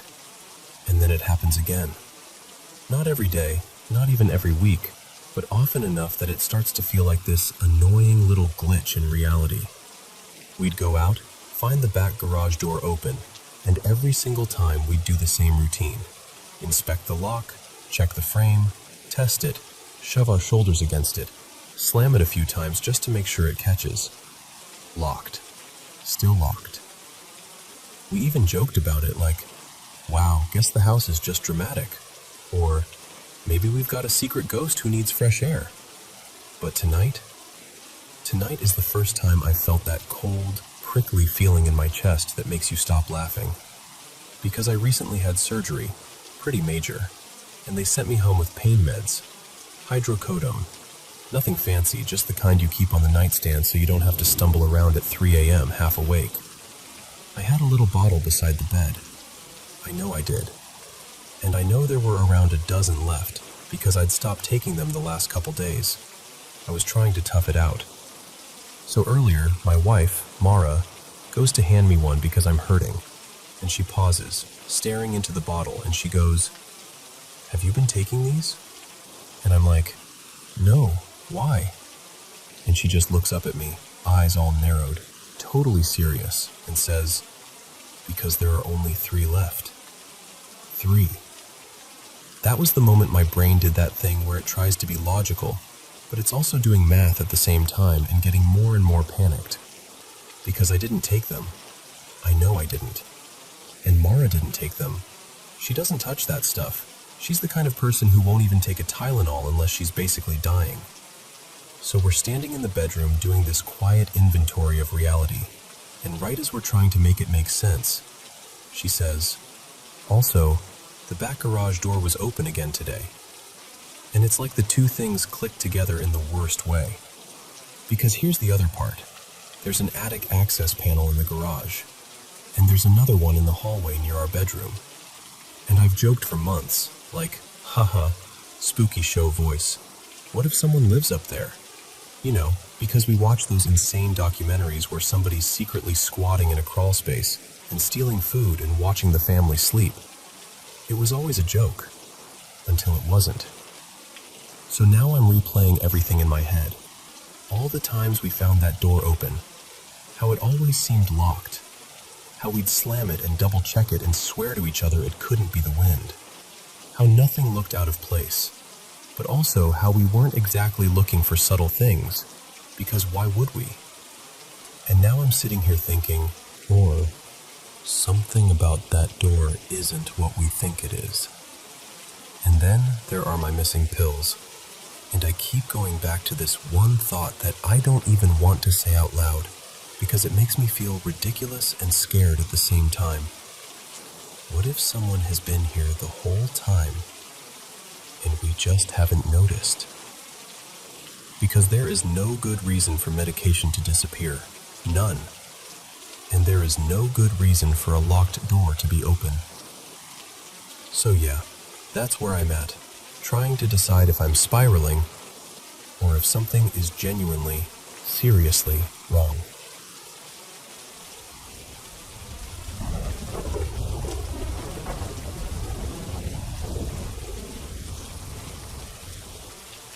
So, I've told this story a bunch of times, and somehow it never gets less unsettling. Before I was even old enough to remember her, my grandmother, my mom's mother, died of throat cancer. By the end, it had changed her voice completely. It wasn't just hoarse. Her voice got deep, rough, raspy, like it was dragged up from somewhere painful. That detail matters later. My mom and her weren't especially close, but grief doesn't always follow logic. After my grandmother passed, my mom sank into this heavy depression that, honestly, she never fully climbed out of. And she carried this guilt, like a stone in her pocket, for not visiting more, for slowly drifting from that side of the family. Like distance alone was a kind of betrayal. Years went by. Our life was normal. No creepy shadows in corners, no weird sounds, nothing that felt haunted. But my mom once told us something that stuck with me. There was a time she felt so hopeless she didn't want to live anymore. And during that time, she had this dream where her mother's spirit came for her, like she was being invited to leave. But my mom said she refused.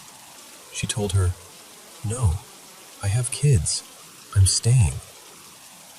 When I was around 9, my mom dipped hard again. Depression came back like a tide, and insomnia moved in with it. She was a seamstress, so when she couldn't sleep, she'd sew. Fixing hems, mending tears, altering clothes, anything to keep her hands busy. And if you've ever heard a sewing machine going full speed at 3 in the morning, you know it's not exactly soothing. Some nights I'd wake up from the clatter and whir, shuffle down the hallway half asleep, and go to the bathroom. One of those nights, I passed her room and saw her sitting at the machine like always, but there was an extra chair pulled up beside her, angled like someone was supposed to be sitting there. I remember pausing and asking, all innocent and blunt like kids are, "Why do you have a chair there if nobody's using it?" She didn't answer, not even a glance, just kept sewing. I shrugged it off, because what else do you do at that age? You go back to bed and let grown-up weirdness stay in grown-up spaces. But months passed, and it kept happening. The chair would appear beside her while she worked late at night. My dad and my sisters got worried, and, honestly, irritated too. It's hard to be compassionate at 3 a.m. when a machine is rattling the walls. Still, we knew it was how she coped. Watching someone you love unravel slowly is its own kind of helpless. One evening after dinner, we were all sitting around the table, me, my sisters, my dad, and my oldest sister, Mariana, brought it up like it was a joke. "Mom, why do you keep setting a chair next to you when you sew? Like you're hosting company?" We all laughed, not in a cruel way, more like trying to lighten the heaviness that had been sitting with us for months. My mom just smiled, a real smile, and she said, very calmly, "Because my mother visits sometimes. I leave her somewhere comfortable to sit." The table went quiet for half a second, like everyone's brain collectively hit a speed bump. But then, we didn't argue. We didn't challenge it. Because for the first time in a long time, she looked happy. And when you've been watching someone sink, you cling to whatever makes them float. Winter came. Our house was old and drafty, and we didn't have proper heating, so we bought those portable space heaters, one for each room. One night, my mom mentioned something small and strange, like it wasn't even worth noting. She laughed softly when she said it, like it was sweet, like it was proof. And again, we brushed it off.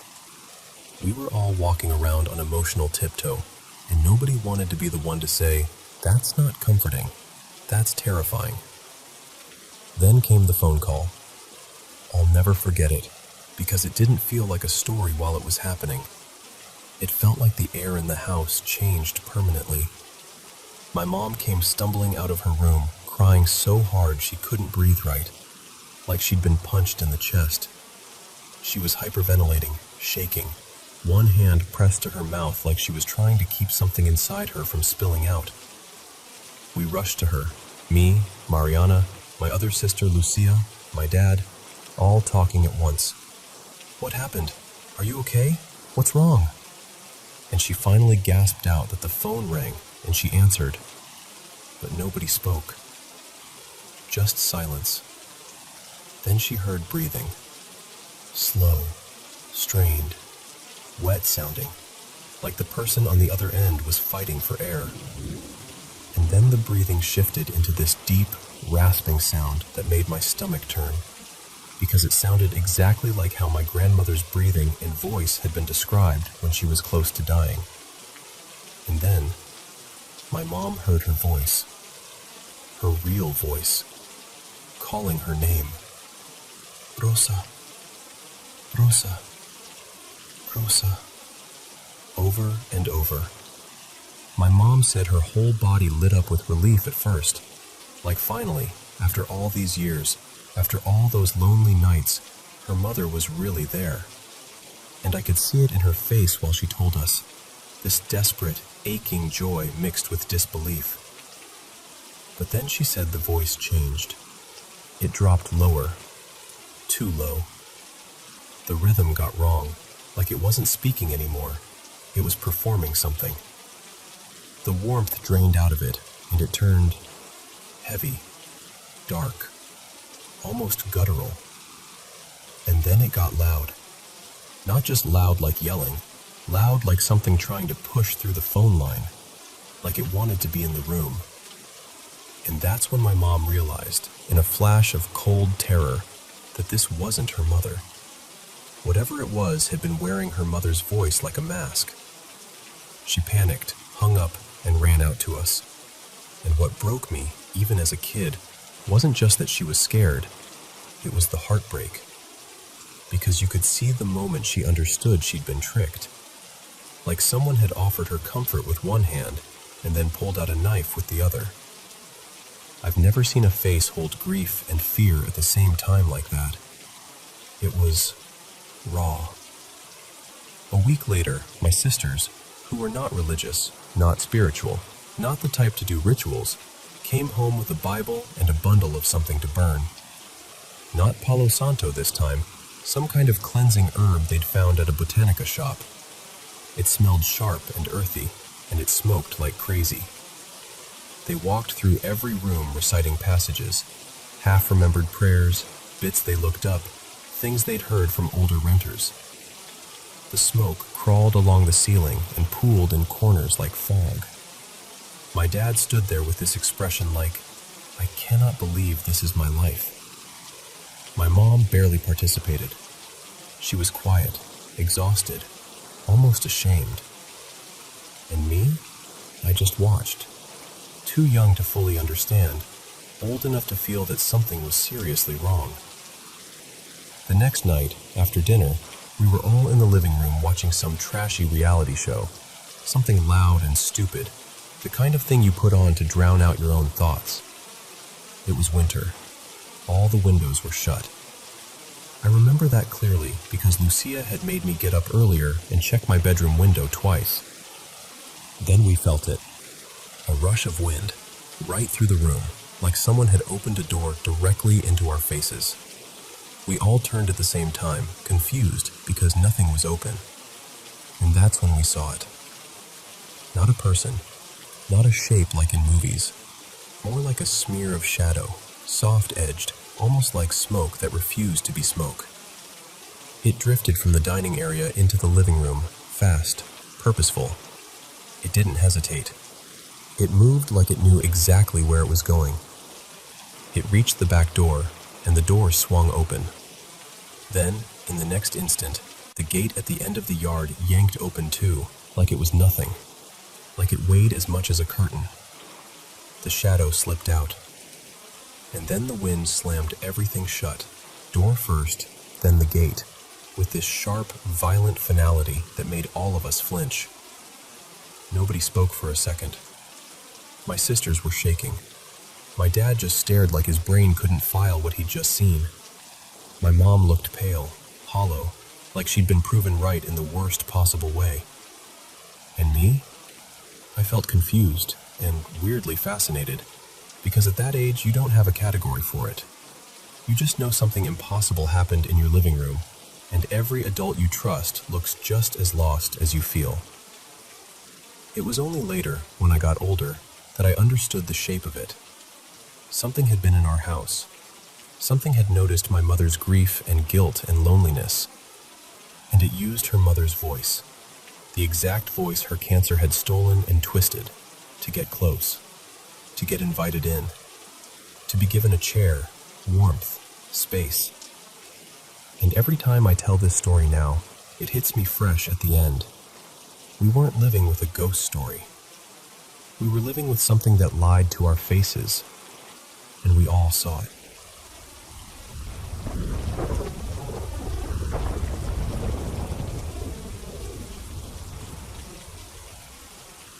Okay, so I'm usually the kind of person who talks myself down when something weird happens. Like, if I hear a random creak at night, I'm immediately like, okay, the house is settling. Maybe it's the pipes. Could be an animal outside. I'll take almost any logical explanation if it helps my brain relax, you know? But lately, I don't know. There's been this stuff happening that doesn't fit into any of my usual rational boxes. The biggest thing is these flashes of light. And I don't mean like headlights through a window or a bulb flickering. I mean a sudden, bright white flash. So quick, it's almost like your eyes barely get time to register it, but it lights up the whole area for a split second. No sound, just this clean, silent burst. At first, it was mostly at my apartment, and I tried to be reasonable about it. I told myself it had to be wiring, or a weird reflection, or maybe some motion light glitching somewhere. But then it started happening in places where that explanation didn't make sense. Like this one time. This was the most recent one that really shook me. I was in this little back room at my friend Maya's place. It's basically a storage space. No outlets nearby. No lamps. No windows positioned in a way that could have thrown a reflection. It was just dark. And then it happened. That same bright flash. For a second, I actually thought, did someone take a photo? Like someone was messing with me from outside, or a screen lit up, or something. I even checked around like an idiot, opened the door, looked through the hallway, checked my phone brightness, everything. And here's the part that messes with me the most. I had my camera recording. So I'm thinking, okay, if I caught it on video, perfect.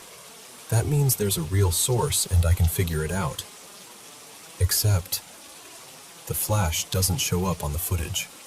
At all. But right at the exact moment it happens, the video glitches. Static, like the whole image jitters and tears for a beat, and you can clearly see me react. Like I flinch and whip my head toward it. So it's not like I imagined it. My body responded. The camera freaked out. But the light itself? Just missing. And it's not even consistent in where it appears. It's not like, oh, it always comes from the kitchen, or it always comes from the same corner. It could be near a closet, or down a dark hallway, or from the weirdest dead space in a room that shouldn't have any light at all. And the worst part? It's not only at home. It's happened at friends' houses, at my cousin Jonah's place, even once when I was staying overnight somewhere else to get a change of scenery. It's like, if there's a dark area, it could happen there. And I keep trying to tell myself it's something normal, like a car passing outside, or a distant lightning flash, or some optical thing I don't understand. But it's always the same exact kind of flash, and it never records the way it should. Now, if it was only that, maybe I could still shrug it off. Maybe I could just go, okay, weird, I'll eventually figure it out. But it hasn't been only that. Other stuff has been stacking on top of it, and that's what's really getting to me. I've had a shirt get yanked and tossed across my room when I was alone. Like, not slide off a chair, not fall, actually move, like something grabbed it and threw it. I've had objects shift when I'm not touching them. Things fall for no reason. I've watched something tip over on a flat surface where it absolutely shouldn't have. And the sounds have been getting closer. Not like vague creaks from the attic, or distant noises you can blame on neighbors. I mean close, like in the room next to mine, or right under the bed, or right at the foot of it. Actually, right after that flash at Maya's place, I came home feeling unsettled, like my skin was too tight on my body. I remember telling myself, don't spiral, just do something normal. So I went to my room, put on a video, tried to distract myself. And then I heard it. This guttural, wet, gurgling sound right at the foot of my bed. It wasn't faint. It wasn't maybe. It was clear, vivid, like it was right there. The closest thing I can compare it to is, you know when you squeeze an empty plastic bottle and it makes that horrible gurgle pop sound as the air shifts? Like the bottle is collapsing and then sucking air back in? It sounded like that, but slower, heavier, more alive. And immediately my brain tried to fix it. Like, okay, plumbing, pipes, something in the bathroom. But the bathroom is too far, the windows were closed, and nothing else in the room could have made that sound. So I just sat there, holding my phone, barely breathing, waiting for it to happen again. Because sometimes if you hear something twice, your brain can place it. You can solve it. But it didn't repeat. It was just that one sound, perfectly timed to make my whole body go cold.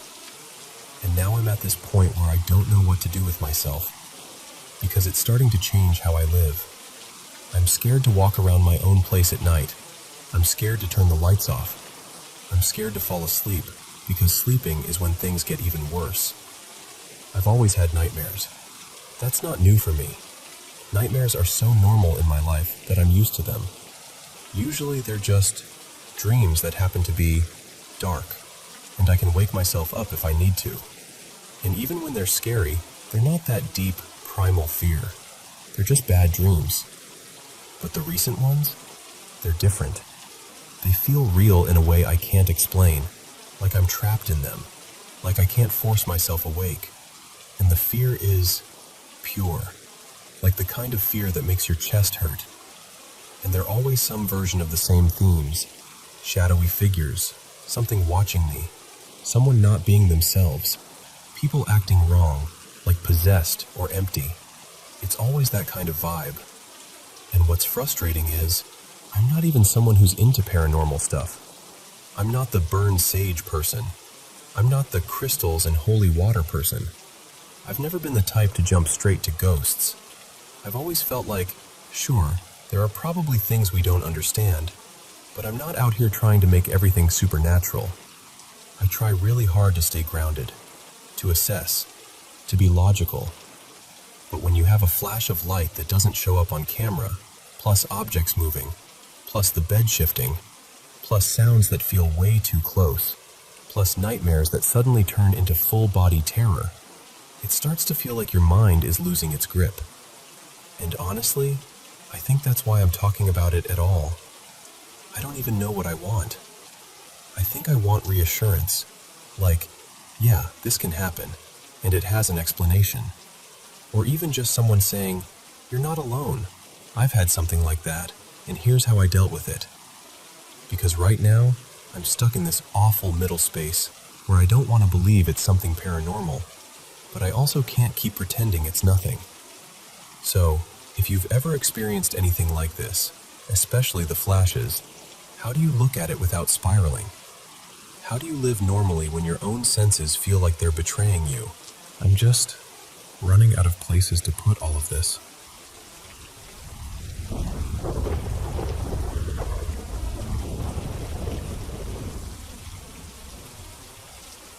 Welcome to the Paranormal M channel.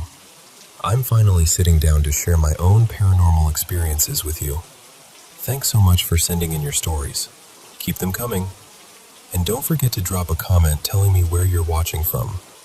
Ready for today's stories? Put on your headphones, get comfortable, and let's dive into tonight's eerie tales. Oh, and make sure to subscribe and turn on notifications so you never miss a new upload.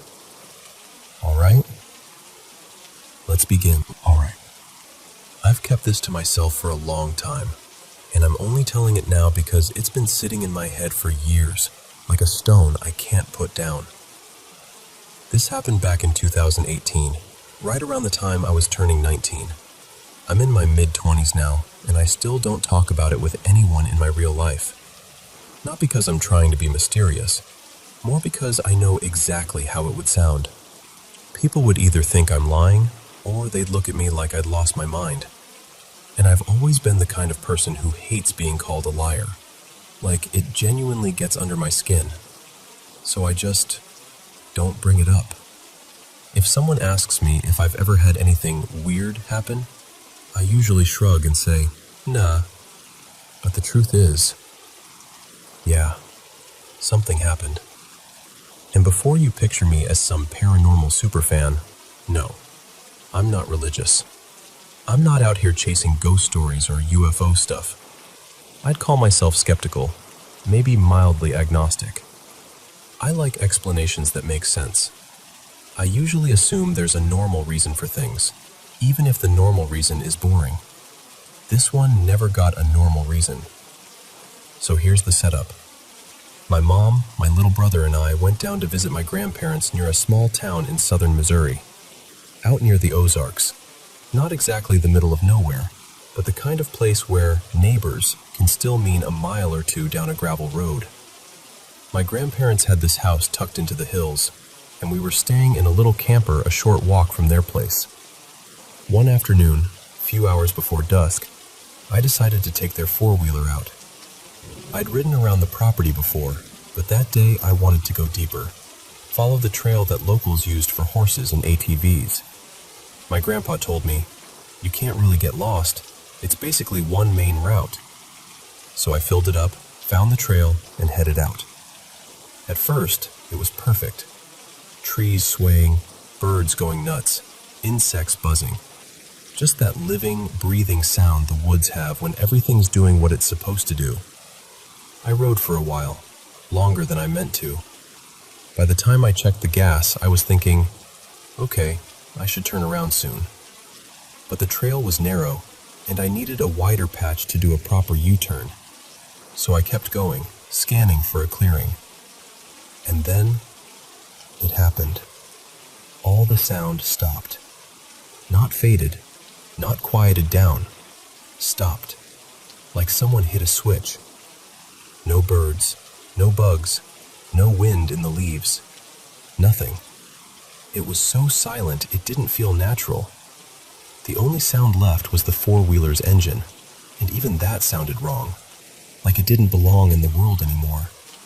I got full-body goosebumps so fast it was like my skin decided before my brain did. Something's off. I kept rolling forward slowly, and as the trail dipped down a slope, I saw it. A deer, or something shaped like one. It was standing right in the middle of the path, maybe 40 or 50 feet ahead. And I swear to you, 1 second it wasn't there, and the next second it was. This thing was huge. Not big deer huge, wrong huge. Like the proportions didn't add up. And the antlers, I don't even know how to describe them. They weren't like normal antlers. They looked tangled, like branches or roots, all spindly and twisting, like something that grew instead of something that shed and regrew. But the worst part was the eyes. They were black, not dark brown, not shadowed, black, like holes. And it didn't move. It just stared at me like it had all the time in the world. Then the wind started up again, just a little. But it didn't sound normal. It sounded like the trees were whispering, or like the wind was carrying something that wasn't words but still meant something. And I got this feeling, clear as a command. Leave. Don't come back.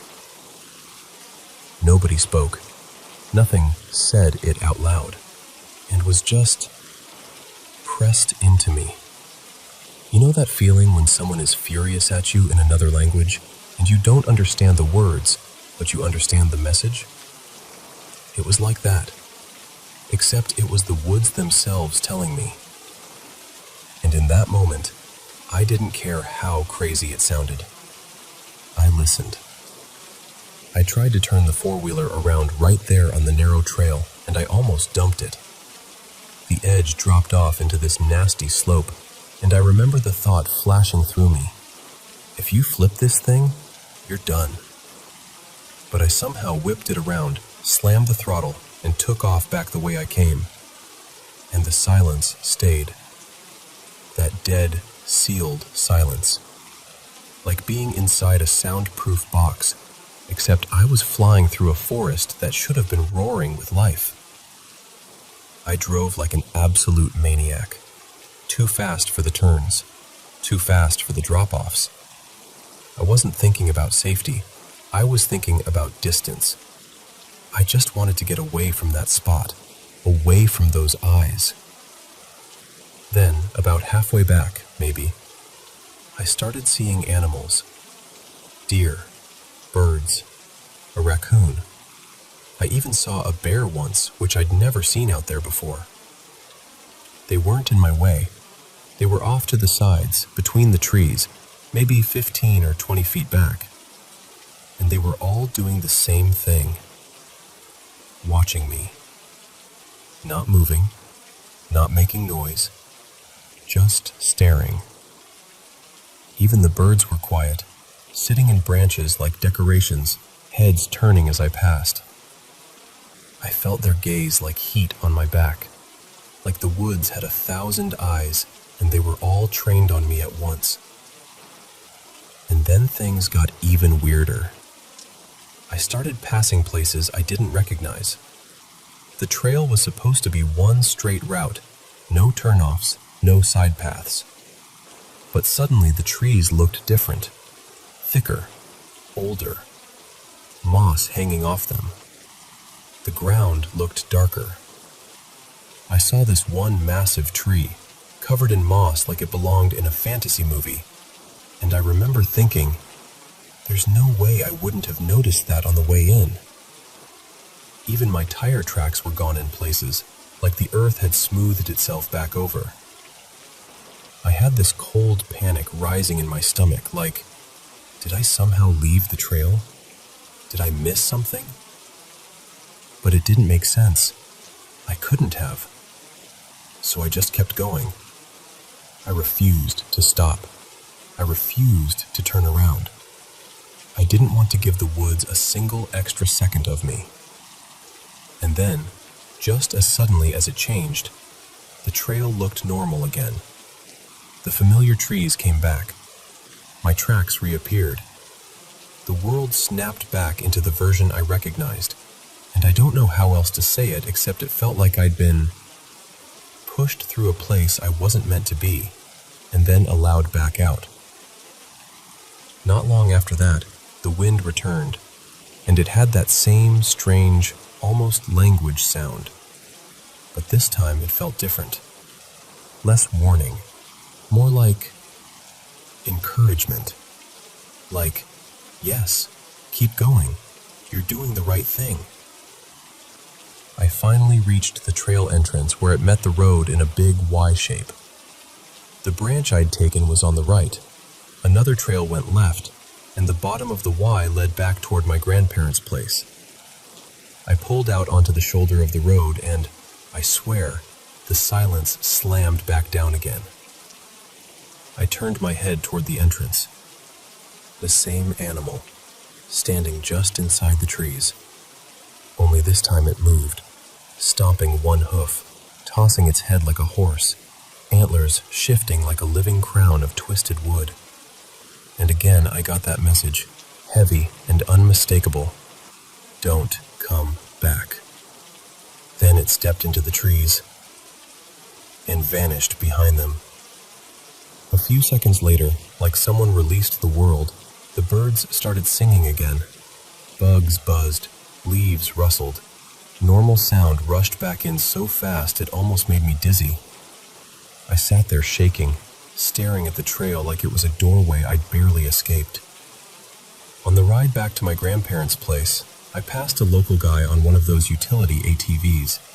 He gave me a friendly wave, and I waved back, but I remember thinking, probably because I was already freaked out, that his face had this look like he knew, like he'd seen people come out of those woods before, looking the way I looked.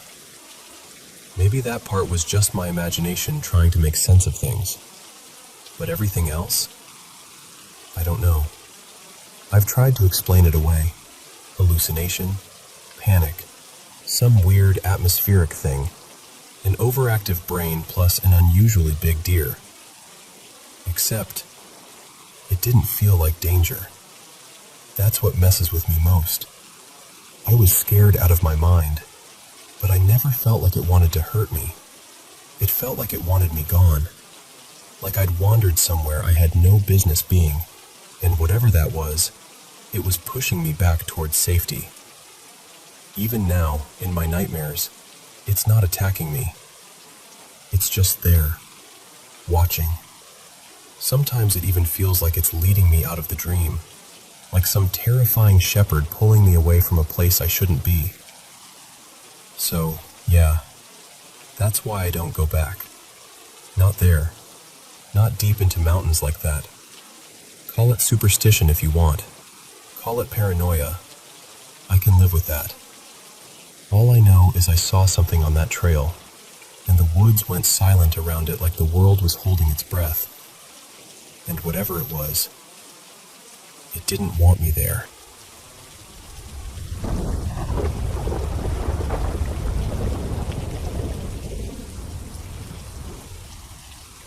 So, my sisters and I have this thing.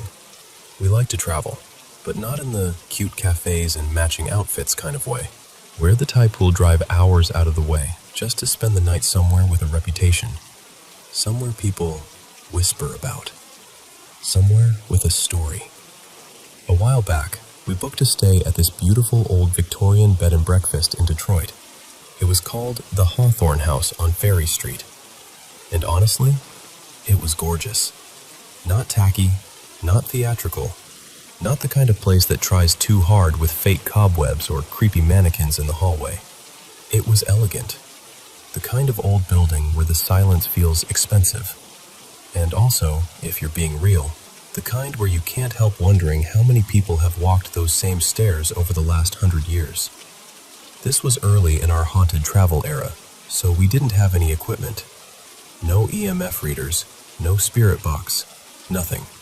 Just curiosity and a little too much confidence. And because we were impulsive geniuses, we stopped at a big box store on the way. Target, I think, not even kidding. And we went hunting for a Ouija board like it was a normal vacation purchase. We found exactly one. It was some ridiculous pop culture themed version. Bright colors, trendy packaging, the whole thing.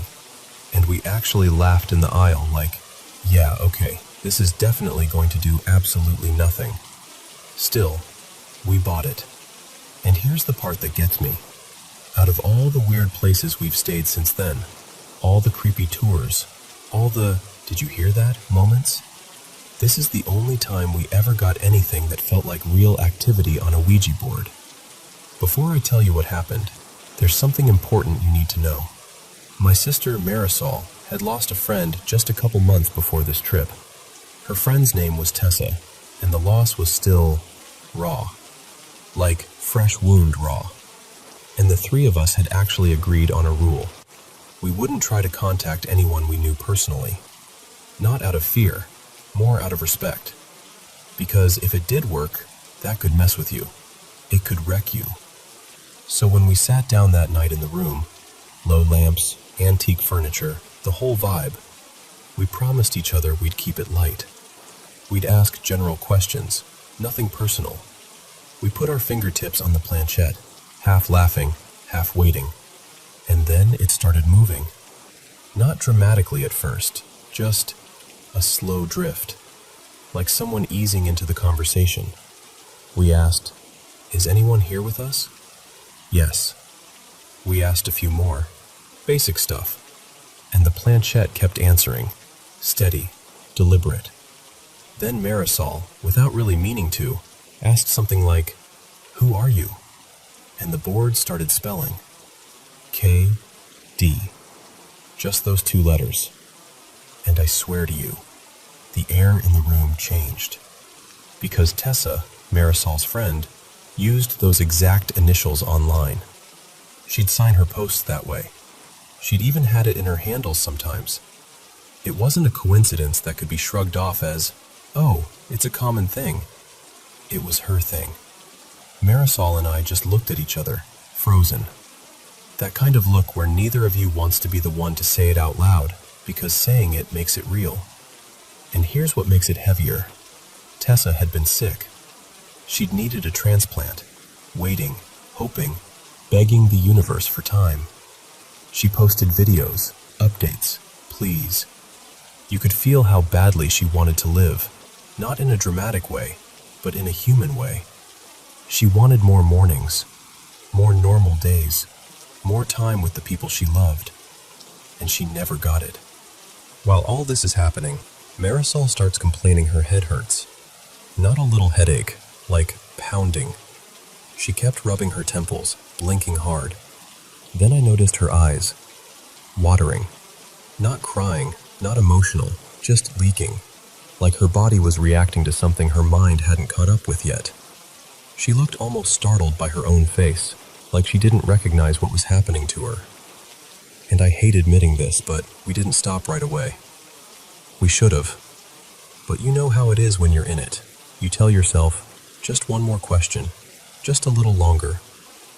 We also recorded the session on our phones, mostly because we thought it would be funny later, like proof of how little would happen.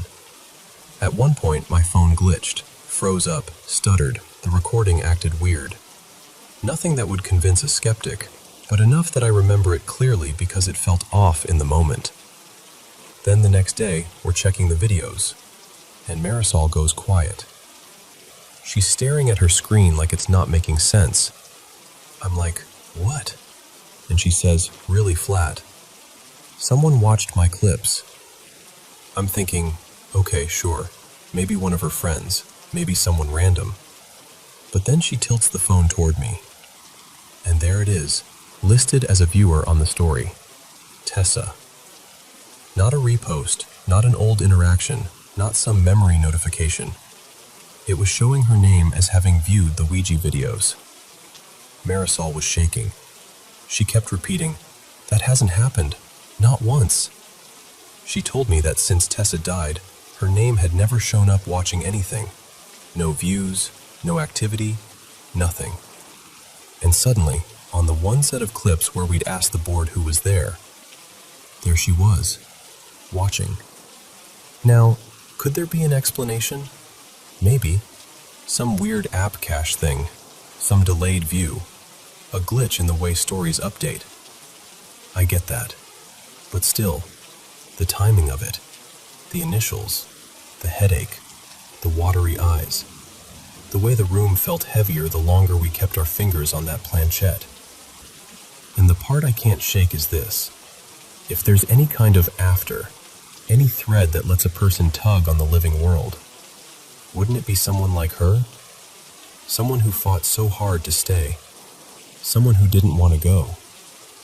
So yeah, I'm not saying it was a ghost, definitively. I'm not saying the board opened a portal and we chatted like it was a group text. But I am saying that night at that old inn was the first time I understood why people come away from experiences like this a little quieter than they were before. Because sometimes, whether you believe it or not, something happens that doesn't fit neatly back into the normal world. And once you've seen it, really seen it, you don't forget.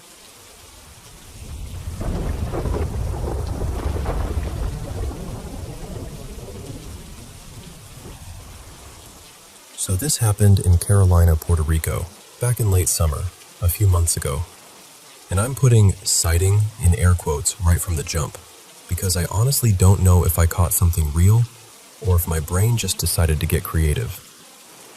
So yeah, take it like a campfire story, maybe even a satire, but I swear it felt real in the moment. That night, I walked with my dad, well, my stepdad, Raphael, to a little drugstore nearby. Nothing exciting, just one of those casual walks where you're half talking, half not. When we got close to my place again, I told him I was going to peel off for a bit and head toward the beach, since it was close enough to do on foot. I had this spot in mind, an abandoned building I'd been curious about for a while. I've always been that person, you know, the one who slows down when they pass an empty house. The one who reads old ghost stories for fun. Ever since I was a kid, I've been weirdly drawn to abandoned places and anything remotely paranormal. So I walked a couple miles east along the quieter roads until I could finally see it. This old condominium right on the ocean line. Before I went, I'd asked my stepmom Iris, she's lived in Puerto Rico her whole life, what the deal was with it. She told me it basically got wrecked and left behind after Hurricane Maria. And because it sits right against the water, it took a beating worse than most buildings. When I got there, it looked exactly like something the island had just given up on. The whole place was wrapped in barbed wire, and there were no trespassing signs everywhere, like they were trying to shout you away. The main gate was chained up with this thick, serious lock. Like they weren't just discouraging people, they were daring them to try. But what really threw me? The entrance area felt weirdly cold. And I don't mean, ooh, spooky cold. I mean like, genuinely out of place cold. The air around the gate felt like it belonged to a different night entirely. Puerto Rico doesn't do that. Not like that. Also, cats. Everywhere. Like the place had become some kind of stray cat kingdom. I could hear them and see them moving through gaps in the fencing. And the smell. Man, the smell was brutal. Cat pee, trash, damp rot. Like the building had been marinating in abandonment for years. Still, I wanted in so bad. I found this narrow little opening where the fence didn't meet the wall cleanly, and I squeezed through, scraping my arm a bit in the process. But getting through that gap didn't put me inside the building. It just got me into this cramped, useless strip of space between barriers. So I start scanning, circling, looking for anything. A loose panel, a busted door, a gap big enough to slip through. Nothing. Nothing at all. I remember just standing there and whisper cussing like, seriously? This is it? And I felt stupid for even trying, but mostly I was just annoyed. Not devastated, just disappointed. Like the night hadn't delivered on what I wanted it to be. So I sat down on the sand a short distance away and just stared at the building for a minute. It looked bare and unfinished, like it never even fully became what it was supposed to be. Like it was stuck halfway between being built and being erased. By then, it was getting late, past midnight, and I realized I should probably head home. Before I left, I pulled out my phone and took a few clear photos with the flash, just because. Proof I'd been there. Something to look back on. I got home, fell into my bed, and just scrolled around for a while. Couldn't sleep right away. And that's when I opened the photos again. I'm zooming in, mostly out of boredom, and I noticed something at the top edge of one of the walls. Just something that didn't match the shape of the concrete. Like a bump, a curve, a presence. So I zoom in more, and what I swear I saw, what it looked like, was a head. Not a normal head, not like some guy peeking over a wall. It looked like the head of a dead woman. And I know how dramatic that sounds, believe me, but the way it registered in my brain was instant. Like pale skin, patchy hair, or almost no hair, and those empty-looking eyes. Like something that had been in water too long. Like a body that wasn't supposed to be seen. The weirdest part wasn't even the image itself. The weirdest part was realizing I hadn't seen anything while I was standing there in person. Because I'm usually observant. I'm the type that notices small details. I notice when somebody's following too close, or when a window is open that shouldn't be. But that night, in real life, nothing. Just a cold entrance, a bunch of cats, and a locked gate. It didn't feel like a holy shit, I'm haunted moment. It felt more like a slow, crawling kind of unsettled. Like your stomach drops, but quietly. Like you're not scared of being attacked. You're just bothered by the idea that something might have been there with you, and you didn't clock it. So yeah, that's my little sighting. Maybe it was nothing. Maybe it was a shadow and my brain filled in the blanks. Maybe it was a trick of flash and angles and grime. I honestly couldn't tell you. But I'll say this. I slept with my phone face down after that. just in case I didn't feel like seeing anything else staring back at me.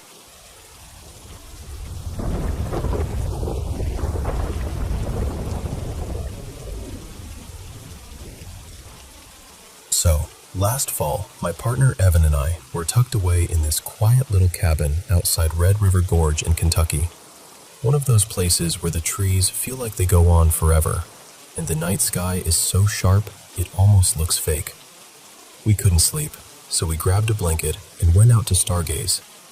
It had to be somewhere around 2 a.m., that deep, late hour where everything feels muted, like the world is holding its breath. And that's when I saw it. Right out in front of us, maybe 12 feet away, hovering at about the height of a low tree branch, this thing appeared. I still hate calling it an object because it didn't feel like one. It was more like a presence, like something that simply decided to be there.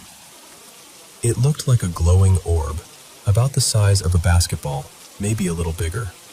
And the color, God, the color, was this electric teal blue, almost like the brightest part of a flame, but smooth and round. Not blinking, not pulsing like a flashlight, just glowing intensely. I remember my brain trying to catch up, like, is that a drone? A reflection? Am I tired? But my body knew before my mind did, because I started lifting my hand to point and say, Evan, what is that? And right as I'm about to speak, Evan does this totally instinctive thing. He snaps his headlamp on and aims it straight at the orb. The second the light hit it, it shot up and over us so fast it was like watching a streak of light in reverse. I actually ducked, like I thought it might hit us. And when I spun around to track it, nothing. Gone. No fading, no drifting away. Just not there anymore. From appearing to disappearing, it was maybe 4 seconds, 5 at the most. And here's the part that still messes with me. Evan swears he never saw the orb sitting in front of us. Not the glow, not the shape, not the color. Nothing. He only saw something move overhead when the light went on, and he said it didn't look teal or blue to him. He described it more like a dull, white blur, like motion without detail. I kept asking him, why did you turn the light on like that? Because it was so immediate, like a reflex. And he just looked at me, kind of shaken, and said, I don't know. I didn't even think. I just did it. Like his body reacted to something his eyes didn't fully register. And then, because the night apparently wasn't done with us, there were all these little details that clicked into place afterward. For one, there'd been this scrappy little tabby cat hanging around outside with us. It had been sitting near my feet for hours, like it had claimed us. We'd even turned the light on earlier a couple of times, looking for something we dropped, and the cat didn't bolt or even flinch much. It just kept hanging out like, yeah, whatever. But after the orb happened, I remember looking down because I suddenly wanted something familiar in that moment, and the cat was gone. Not slowly wandering off, just gone, like it evaporated. Then, maybe a minute or two later, we heard coyotes, a whole pack, lighting up the woods nearby. Not far, close enough that it raised the hair on my arms. It wasn't just a couple yips in the distance either. It was chaotic, like they'd all decided to start screaming at the same time. And I'm not saying the coyotes were connected, but I will say it made the whole thing feel charged, like the woods noticed something too. There's one more layer to it, and I don't tell everyone this part because it makes it sound like I'm trying to turn it into something meaningful, when really I'm just trying to be honest about what was going on in my life. I don't know if I believe that. I really don't. But I also can't ignore how it felt. Not scary exactly, more like the feeling you get when you realize you're not alone, even though you thought you were. We went back inside not long after, mostly because neither of us could settle into the quiet again. And even now, when I try to explain it, I always end up back at the same conclusion. Whatever it wasn't normal. And it happens so fast that sometimes I wonder if it even makes sense that two people can stand in the same spot, in the same moment, and see two completely different versions of it.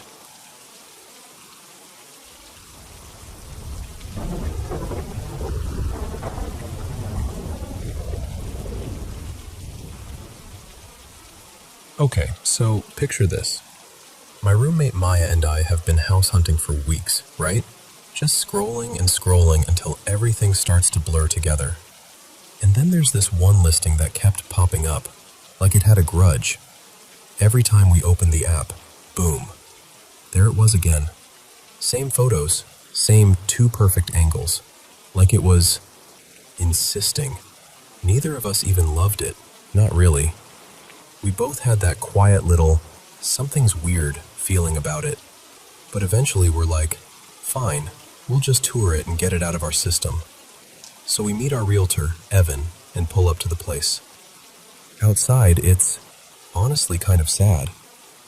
The garage is nothing special, paint peeling in spots, and the boards along the exterior looked soft and rotted, like they'd been soaking up years of rain. Not exactly dream home vibes. And then, as we're walking around toward the front again, I notice the back door is just wide open. Like, open. Not cracked, not unlatched, just standing there, welcoming anyone off the street. And I remember thinking, that can't be right, because anyone could wander in. Someone could literally be living in there and we wouldn't know. But the second I saw that open door, I got this sudden prickly feeling, like the air behind me had eyes. You know when you're not seeing anything, but your body is acting like you are? That. Still, we're already there. Evan made time for the showing, so we go inside. Upstairs is fine. It's cute, I'll give it that. Clean enough. But it's also tiny. Like, the living room is basically a suggestion. You'd have to choose between having a couch or walking through the space like a normal person. But none of that was the part that stuck with me. We get to this little hallway behind the kitchen. On one side is the back door, still creeping me out. And on the other side, there's just an open doorway leading to basement stairs. No door. No way to close it off. Just stairs down into a darker space. And the second I looked toward it, my entire body went cold. I swear to you, the hair on the back of my neck lifted. I didn't even want to look down. Not because it was scary looking, because it felt like something down there noticed me noticing it. Maya looks at me and goes, really quietly, "You feel it too?" And I didn't even have to ask what she meant. Because yes, absolutely yes. We start down the stairs anyway, like we're stepping into someone else's house without permission. And I try to make a joke out loud because I'm trying not to panic. I said something like, "Okay, listen, please don't mess with me. I'm just here to look around." Evan did this tight little laugh, but I could tell he didn't love being down there either. At the bottom, the air felt heavy, oppressive, like it was pressing against my chest. But after a minute, that crushing feeling faded a bit, like whatever it was pulled back. And then there was a different feeling, still watched, still not alone. But this time it felt scared. Not me scared, something else. Like the energy of a frightened kid hiding in a corner, hoping you won't see them. We looked around anyway. There was a small bathroom down there, and 2 bedrooms that felt more like storage rooms. Everything was dim and kind of stale, but nothing was obviously wrong. Until we got to the closet in the second room. And then, this is the part that makes me feel crazy even saying it. I just left the room, like I was pulled out. I walked straight across the basement living area toward this weird little cutout space. It was tiny, like a cramped nook, and there was this partial section of old concrete wall, like part of something original that had been left behind. The second I got close to it, I felt this wave of dread so intense I almost started crying on the spot. My eyes burned, my throat tightened. It was like grief hit me out of nowhere, the kind you feel before you even understand what you're grieving. And then the oppressive feeling came back, full force. Not just heavy, angry. It didn't have a voice, but it felt like being screamed at in your bones. Like, get out of here. I didn't think, I didn't breathe. I just turned and ran up the stairs so fast I almost tripped. The second I got back upstairs, it was like I'd broken the surface of water. Relief. Normal air. My heart was going so hard it hurt. Maya and Evan followed, both acting like they didn't want to admit what had just happened.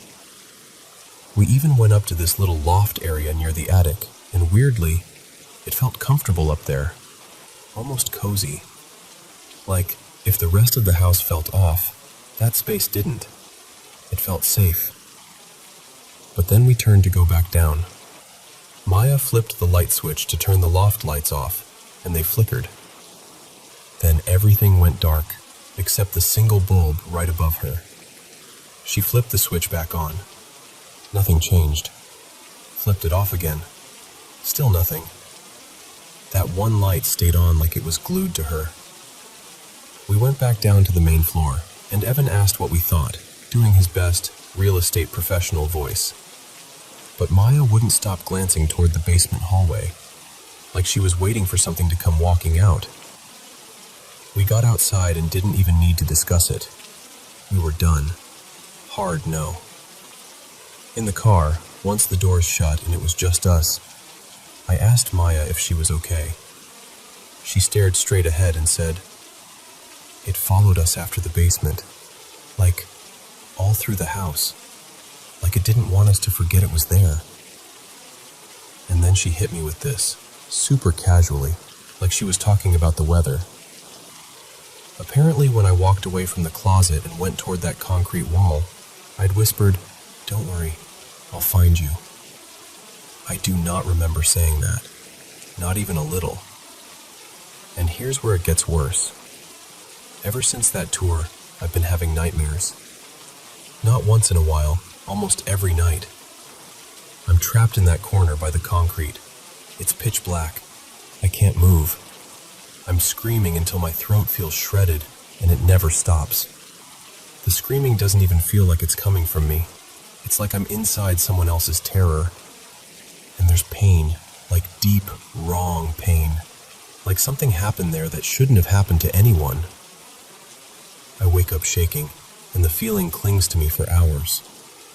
And I can't stop thinking, if something terrible happened in that house, why do my dreams feel like I'm the one it happened to?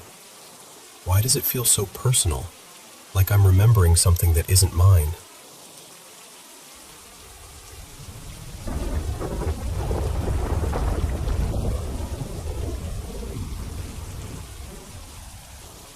So, I want to tell you something I've been sitting with, because I honestly can't decide if I'm overthinking it or if I've been too quick to dismiss what's happening. I work nights in hotels, and I've worked in enough of them to know every building has its quirks. Pipes knocking, elevators humming, old wiring doing old wiring things.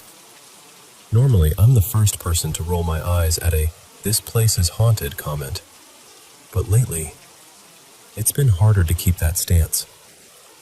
The first place was a newer hotel I started at earlier this year. The building itself isn't ancient, put up around the late 2000s, but the land it sits on has history. Before this hotel, there used to be this big, ornate entertainment venue on the plot. Think velvet curtains, balcony seating, that kind of place. Then later it got turned into a loud, messy club, and eventually the whole thing was torn down. When I started, coworkers told me the usual stories. Shadowy figures, strange noises, weird feelings. I nodded along, didn't really take it on. I'm pretty sensitive to atmosphere, like if a space feels heavy or emotionally full, I notice. But I wasn't picking up anything like that. Except, there were two spots I couldn't explain. Down on the lower level, there's this pocket of cold that just sits there, like someone left a freezer door open inside the walls. And in that same area, a couple of TVs in nearby rooms have this habit of switching on for no good reason. Directly above that, on the ground floor, I sometimes get this strange sensation, like the air warps for a second. The best way I can describe it is an audio wobble, like I've dipped my head underwater and sound gets thick and muffled, then it snaps back. Still, no emotional signature. So I told myself, wiring, drafts, old tech. Weird, but not spooky. Then last week happened. I was watching the security monitors with a coworker. His name's Mateo. And I caught this black shape glide across one of the camera feeds. Not like a person walking, not like a shadow from headlights, not like the usual compression glitch you see on cheap cameras. It moved with purpose, and it had weight to it, if that makes sense. Mateo went to check the camera, thought maybe an insect on the lens or something stuck near it. He's standing right there, looking at it with his own eyes, and while he's inspecting it, the shape sweeps across the feed again. Only there's nothing there. No bug, no debris, no explanation. So we're standing there after, both of us kind of trying to laugh it off, and Mateo asks me, very seriously, if I think the place is haunted. And I'm basically like, honestly, I don't feel anything. I've noticed some odd stuff, but nothing that feels intelligent. I'm mid-sentence saying that, and one of the handheld radios on the desk beside him suddenly erupts into this violent, roaring static. It wasn't being touched. It wasn't knocked. It just exploded with noise. I grabbed it, flipped it off, and that's when Mateo sucked in a sharp breath and went, "What the hell? My shoulder!" He swore it felt like someone dragged nails across him. And right there, as he's saying it, a red mark appears on the exact spot. Not a huge wound, more like a fresh scratch line, like irritated skin. Except there was no way he did it himself in that moment. We both just stared at it like, are you kidding me? And then, because apparently the universe loves timing, within 2 days, a long-stay guest calls down to the desk, totally shaken, asking if she can move rooms. She had no idea about any of this, by the way. No one had said a word to her. She sounded embarrassed even saying it, like she expected me to judge her. But she was so disturbed she couldn't bring herself to go back in that room alone to grab her things. Like her body just refused. So that was the first hotel. And I know how it sounds. I do. Even telling you, I can hear the "it's faulty plumbing and a shaky table" argument. I'm still trying to hang on to that. But then there's the second hotel. This one is the opposite. Tiny, old. The kind of place where the walls have seen entire lifetimes come and go. The main building dates back centuries, like really old, and only has a handful of guest rooms. During night shifts, I'm basically alone in the building except for sleeping guests. In a place that old, creaks and groans are normal. Floorboards talk. Radiators hiss. Wind finds gaps.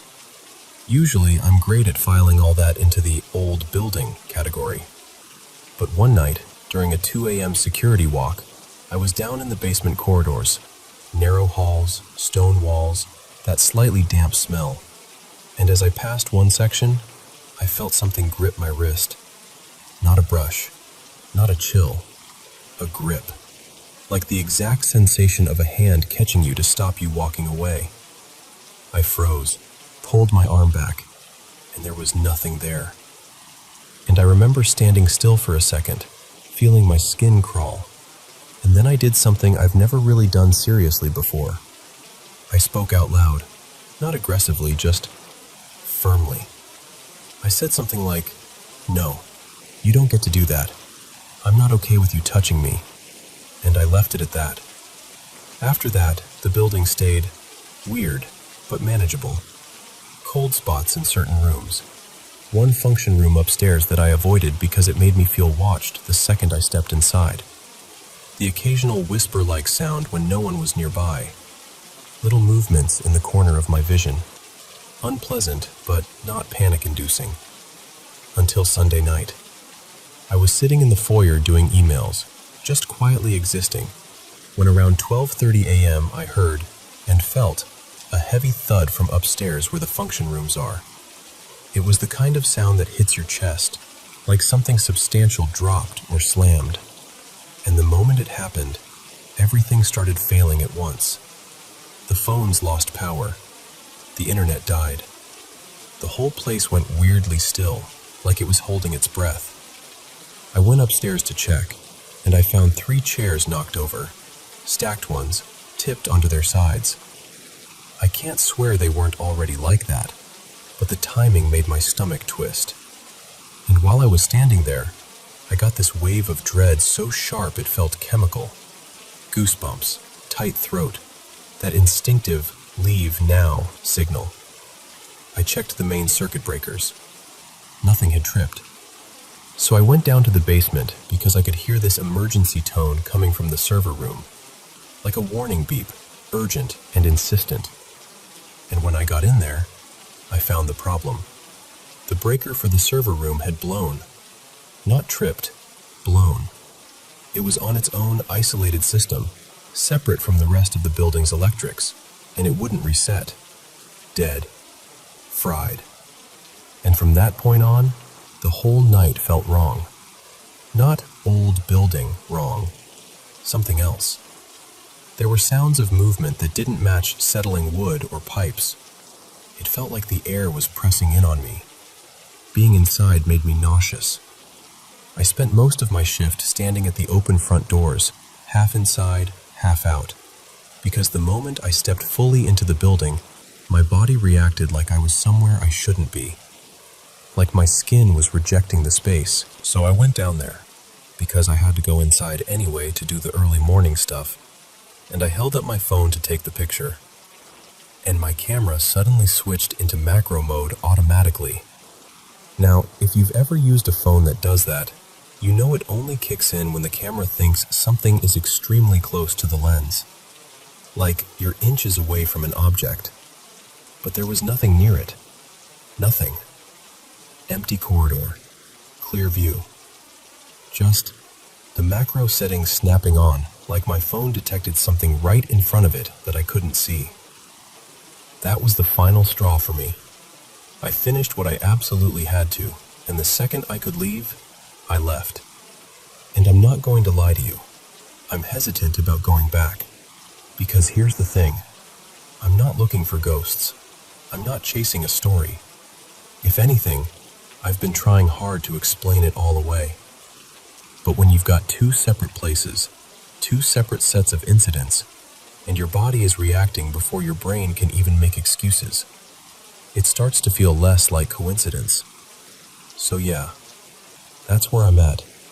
Tell me what you think, because I genuinely don't know if I'm finally noticing things everyone else has been seeing all along, or if something has decided it wants to be noticed.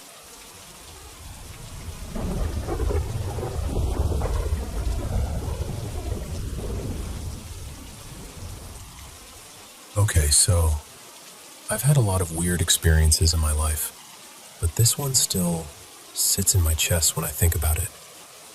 When I was about 8 or 9, I used to spend summers at my nanny's house, a small, quiet town right on the edge of the desert. The kind of place where nights feel extra wide and still, like the whole world is holding its breath. Her house was one of those older South Asian homes, simple, single story, with a big open courtyard. In the hottest months, everyone would drag out the woven beds, charpais, and sleep outside under the stars because it was cooler than being inside. There was a covered stairway that led up to the roof, and from the courtyard, if someone was standing up there, you could spot them pretty easily. Now, my nanny used to casually say stuff like, "Don't go in that front sitting room, there's something there." And I'd always roll my eyes in my head, because I was convinced it was just an adult trick to keep kids from messing up the nice room. But then, one night, we were all sleeping outside like usual. I was lying on my charpai, staring up at the sky, trying to force myself to get sleepy. And out of nowhere, I got that feeling, like you're being watched. You know that feeling where your skin reacts before your brain catches up? I turned my head toward the roof, and I saw someone. A figure standing there. It was too to see details, no face, no clothes, nothing clear like that. But I could tell it was shaped like a man. My stomach dropped immediately, because I could also see the rest of my family in the courtyard, all asleep. Nobody was missing. Nobody could have quietly gotten up there without someone noticing. I just stared, and then I noticed the worst part. It didn't look complete. Like the body seemed to end too early, around the shoulders. Almost like the head just wasn't there at all. Not even a silhouette of one. Just this still, upright presence where a person shouldn't be able to stand and look normal. I remember my heart pounding so hard it felt loud. I didn't scream. I didn't move. I just stared, frozen, trying to make my eyes fix what they were seeing.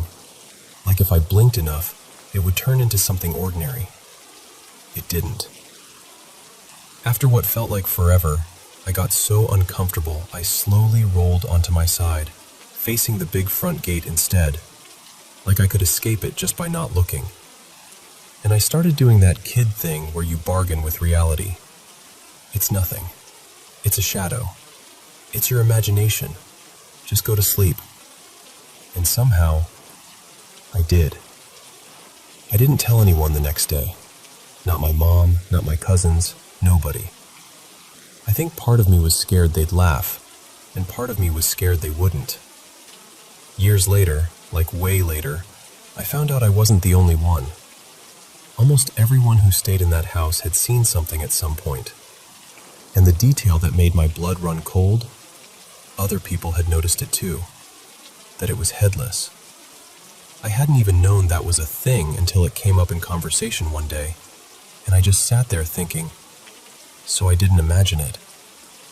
Here's the part that still messes with me. Nobody described it like it was evil. My mom said she never felt that heavy, sick fear people usually talk about with negative spirits. She said it felt watchful, like it was there, but not trying to harm anyone. My nanny, though, she went back and forth. For a while, she got convinced it had bad intentions, and she tried to do this fire ritual, kind of like a cleansing ceremony, to drive it out. But apparently, it went horribly wrong. Not in a dramatic movie way, more in a terrifying, real way. She was older and heavy, and that night she fell hard off her charpai, hit her head badly, and it turned into this whole emergency. It genuinely could have killed her. As for me, I never saw it again. But even now, whenever I visit that house, someone else lives there now, and my nanny is gone. I still catch myself doing it. Every time the courtyard gets quiet, every time the night feels that same desert-still way, I look up toward the roof. Not because I want to prove anything anymore, just because a part of me wants one last glimpse. One last confirmation that what I saw as a kid was real. And in our family, we had a name for it. A headless jinn, the one that watches. To this day, I still look up, hoping I'll see the watcher on the roof again.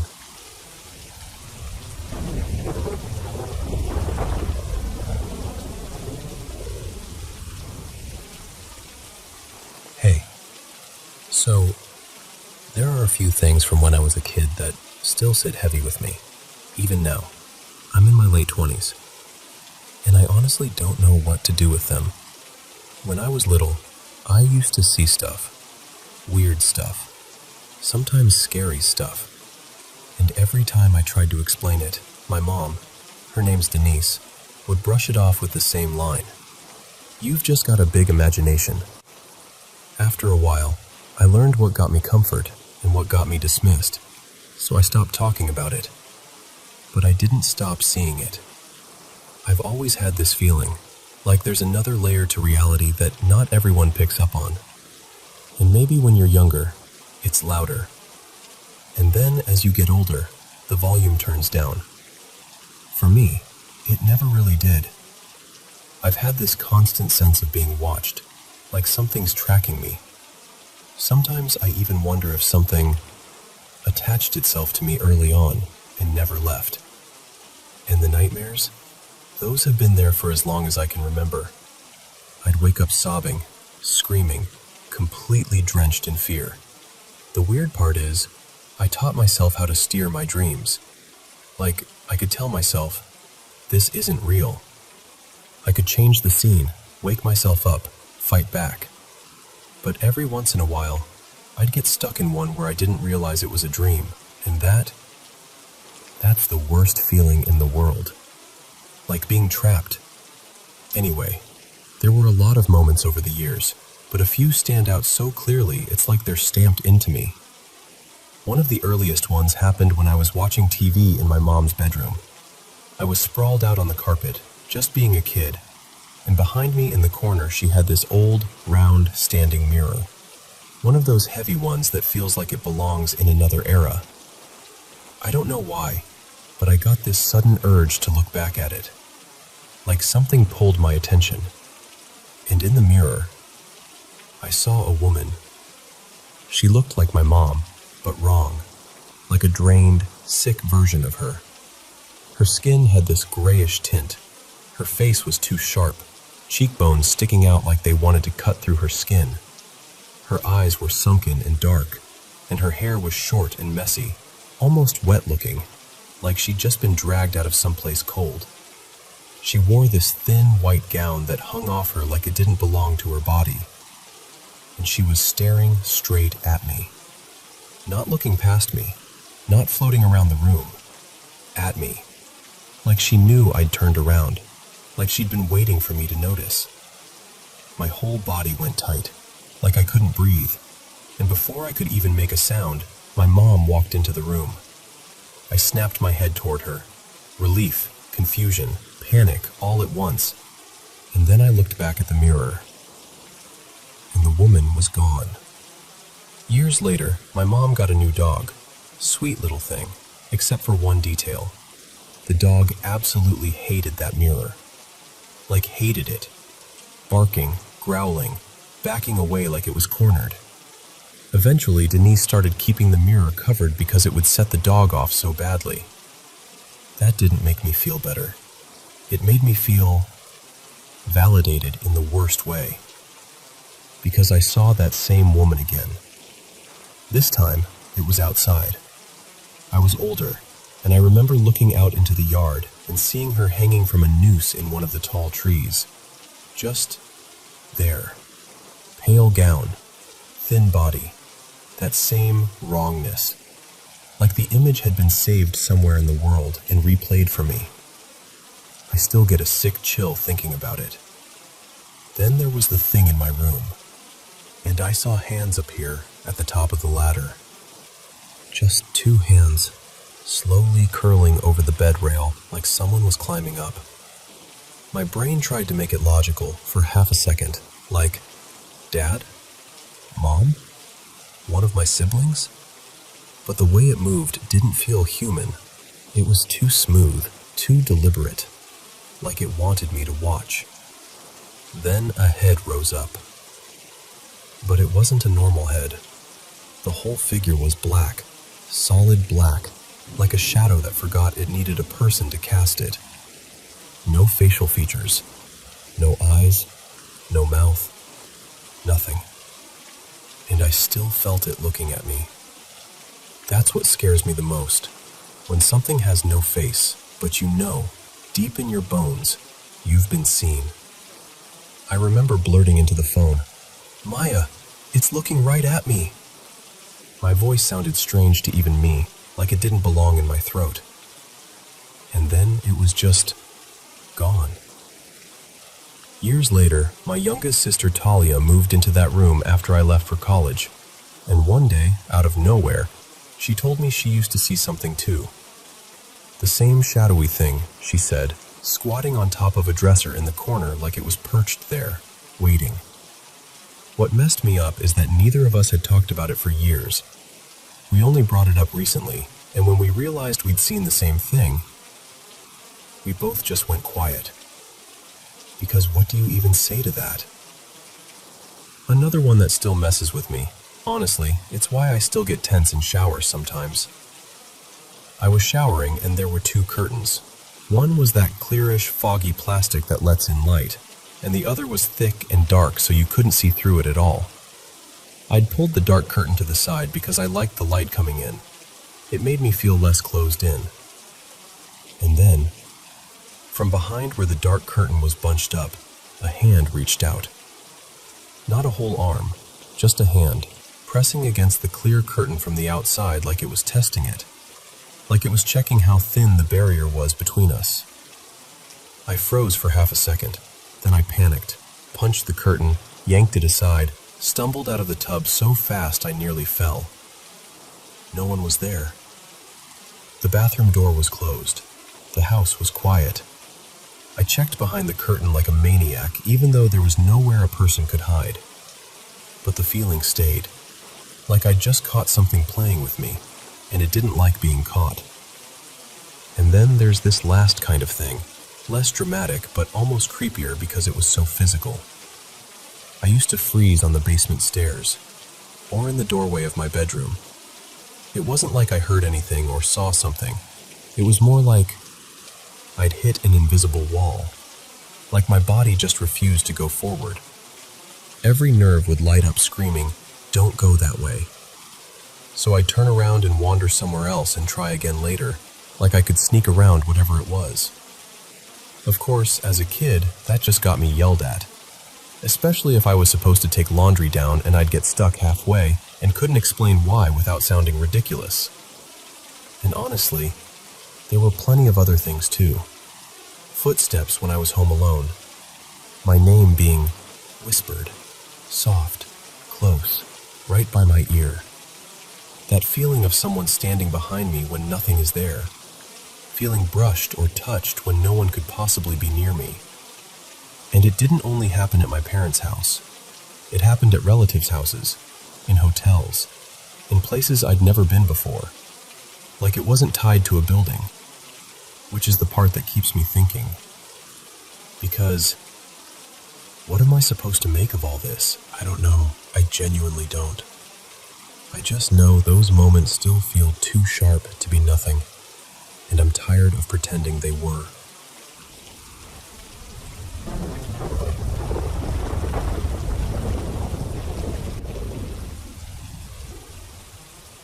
So, this takes me way back to 5th grade.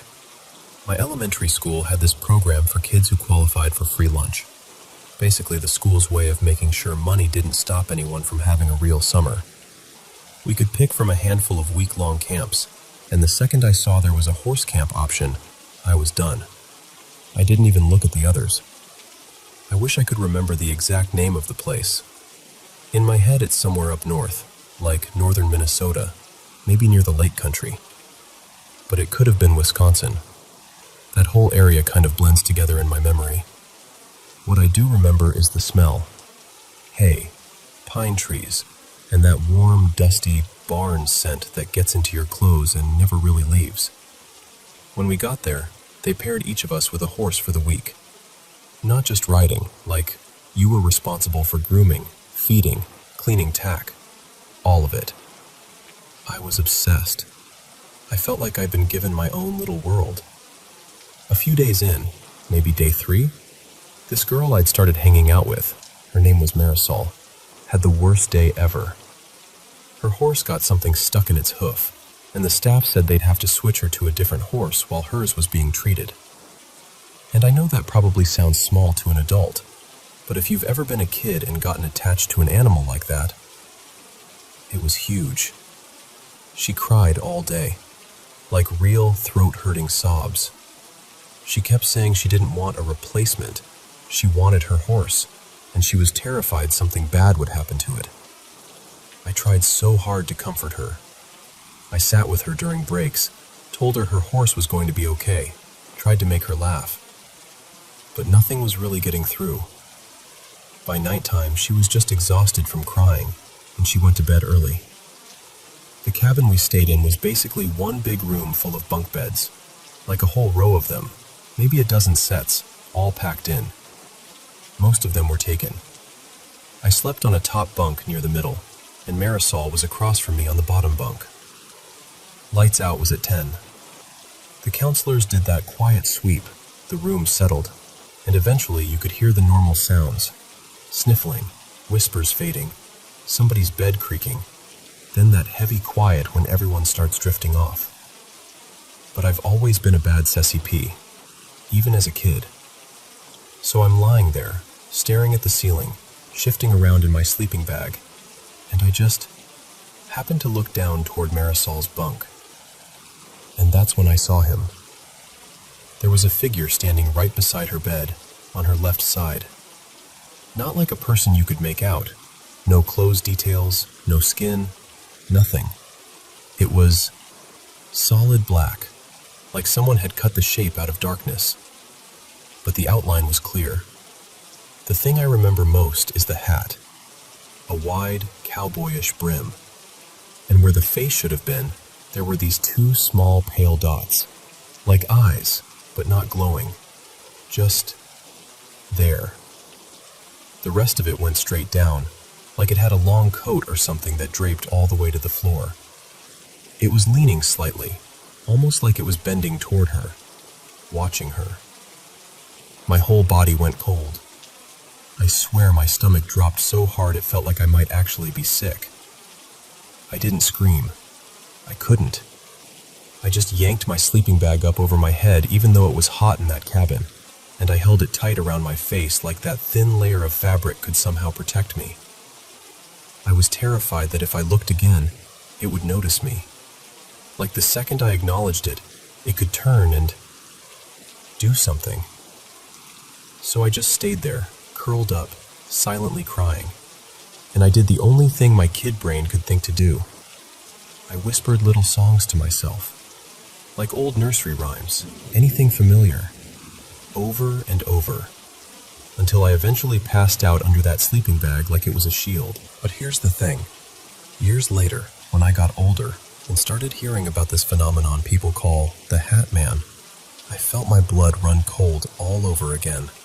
Because every drawing, every description, tall, dark figure, brimmed hat, shadow person vibe, it was too close, too accurate. It looked like what I saw. And weirdly, I don't feel angry about it anymore. I don't even feel the same kind of fear. I still remember the terror of not understanding what I was seeing, because as a kid, it felt like something impossible had stepped into the room. But part of me wonders if it wasn't there to hurt anyone. I wonder if it was there because Marisol was so broken up that day, like watching over her. Not comforting exactly, but present, observing, guarding. I know that sounds strange, but the memory has taken on this odd warmth over time, like it wasn't malicious, just intense. It's still one of the clearest paranormal moments of my life, and I'm skeptical about plenty of other weird things I've experienced. Because sure, sometimes there's a simple explanation. Shadows, sleepiness, your brain filling in gaps. But that night, I can't shake it. I know what I saw. I know how real the fear felt in my body, and I still wonder what it meant. So, yeah, that's my question, honestly. Have you ever seen him? Or heard more about what it means when people do?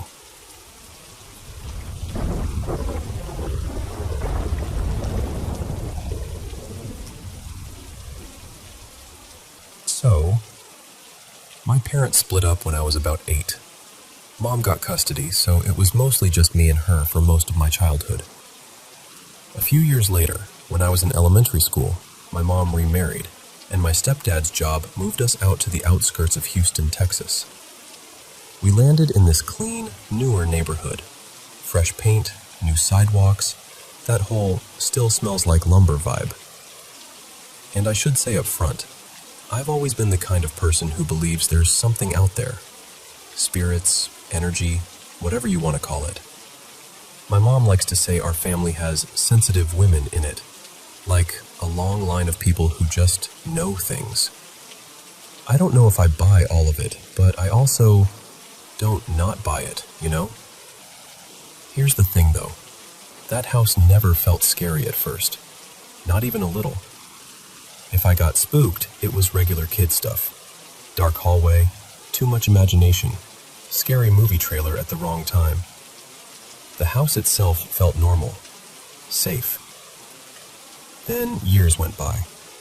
I was a teenager by the time this happened, maybe 2018. Honestly, the timeline is fuzzy, but I remember the feeling of it like it was yesterday. My stepdad, Mark, I'll call him, started getting involved with a motorcycle club. It wasn't just a casual hangout situation either. They'd meet at this little shed-like clubhouse they set up in the backyard. Some weekends it was loud, there was drinking, a lot of guys coming and going, engines, laughter, all of it. One night, after one of those get-togethers, something went wrong. A member, his name was Jesse, I'll call him, left when he absolutely shouldn't have. He was drunk, and from what I was told later, he ended up in a high-speed chase and crashed. He died before help even got there. I woke up the next morning and I could tell immediately something was off. Mark was usually this tough, quiet, don't mess with me kind of guy, but that day he looked wrecked, like his whole personality had been turned down to a low, trembling volume. Jesse meant a lot to him, even to my mom, Lena, who never really loved the whole biker club thing. She cared about Jesse as a person, even if she hated the lifestyle. And after that, the house changed. Not in a dramatic movie way, not like walls bleeding or anything, just the air, the ambiance. It felt like the house had absorbed something heavy, like grief got trapped in the drywall.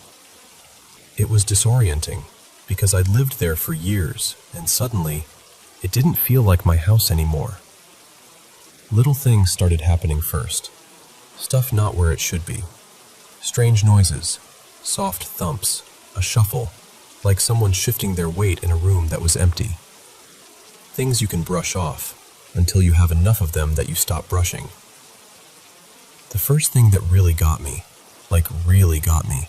was one night when Mark told me to take the trash out. I hated going outside at night. Always have. I could do it, but every step felt like I was walking into the mouth of something. So I'm out there, speed walking down the driveway, trash bag in hand, trying to finish in record time. And as I'm passing my mom's pickup, this big silver Ford, I hear the unmistakable click of it unlocking. Then the headlights flash on. Cabin light too. The whole driveway lights up like a stage. And there's nobody inside the truck. Nobody near it. Just me, standing there frozen with a trash bag like an idiot. I threw the trash in the bin and sprinted back inside so fast I nearly slipped on the tile. My first thought was, Mark is messing with me. Because that's the kind of thing he would do. Act like he's too cool for pranks, but secretly loves scaring people. He looks genuinely confused, like, what are you talking about? And then he points, calm as anything, to this small table by the front door. And sitting right there is the key fob, like it had been there the whole time. Not tossed, not hidden, just placed neatly. And the layout of the house mattered, because I knew there wasn't enough time for him to slip over, grab it, peek through the blinds, unlock the truck, run back, set it down perfectly, and get back into his chair before I came in. It didn't make sense. At the time, nobody really believed me. Years later, I told my mom again, and she was like, "No, I remember that. Mark wasn't messing with you." Which somehow made it worse, honestly. Then, about a year after that, my mom had an experience that still gives her chills. I was working late that night, closing shift, so it was just Lena and Mark at home watching TV. There's this hallway that branches off from the living room toward the garage and the main bedroom. My mom had it decorated with those cheerful, Pinterest-style canvases, sweet little phrases about family and gratitude and all that. She told me she was on the couch, watching the show, and she glanced down the hallway. And one of the canvases lifted. Not fell, not slid. Lifted off the wall like someone had grabbed it from behind. It hung there, just suspended in the air, for a second or two, perfectly still. And then it dropped straight down like gravity suddenly remembered it existed. My mom said she just stared, waiting for some explanation to appear, like a string or a draft or something. Nothing. And of course, I wasn't there. I still feel robbed that I missed it. The last thing that happened to me in that house was years later, when I'd already graduated and came home for Thanksgiving. I'd been driving all morning, felt gross, and went straight to the bathroom to shower. I remember this clearly because it was such a simple setup. I put my clean clothes on the closed toilet lid. I set my phone on the counter next to the sink. And my phone had this super grippy rubber case, one of those cases that practically velcros itself to your hand. It didn't slide easily on anything, which is important. I took off my dirty clothes and dropped them in a little pile under the sink area, kind of tucked beneath the counter. Then I got in the shower. A minute or two in, I heard it. That sharp little slap and thud sound of a phone hitting the floor. I pulled the curtain back and looked.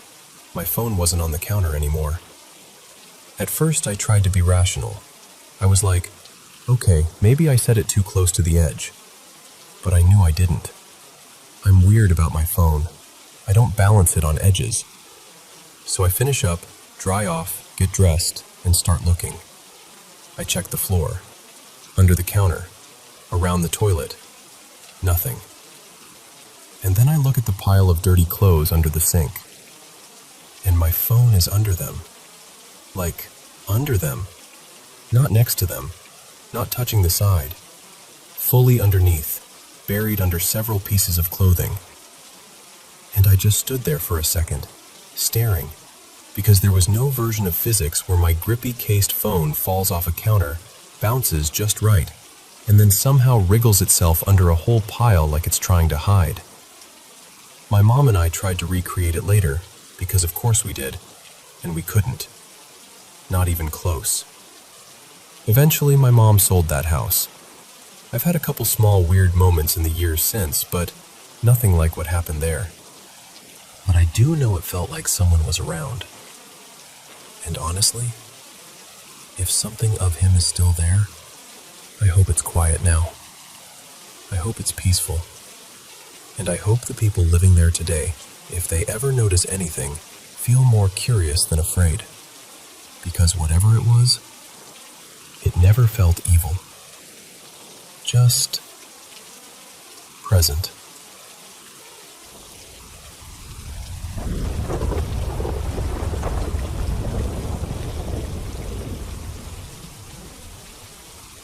So, I kind of did this to myself. I went down a rabbit hole one night. Paranormal threads, first-hand accounts, all of it.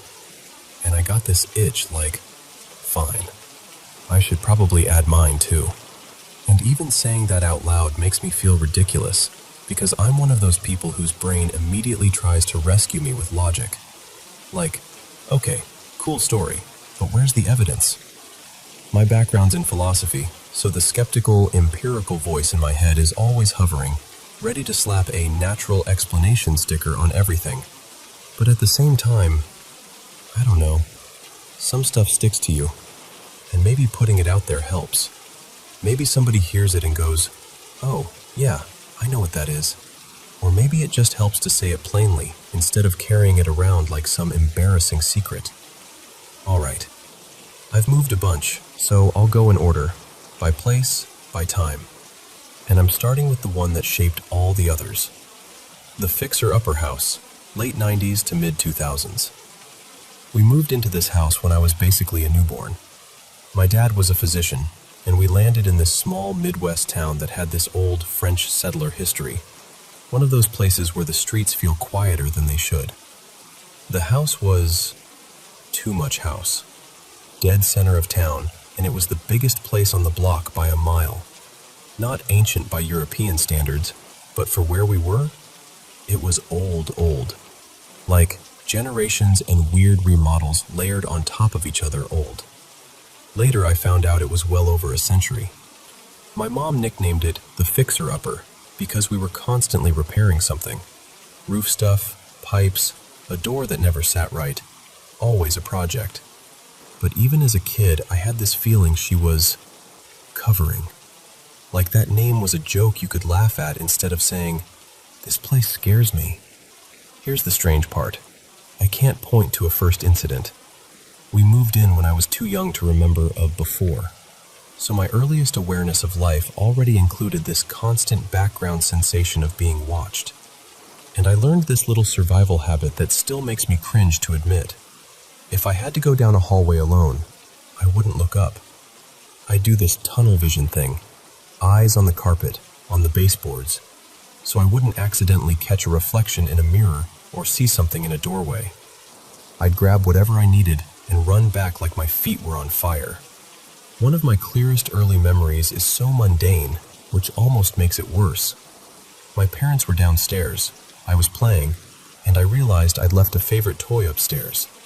I went up, and I remember feeling this heavy, occupied presence in the guest room at the end of the hall.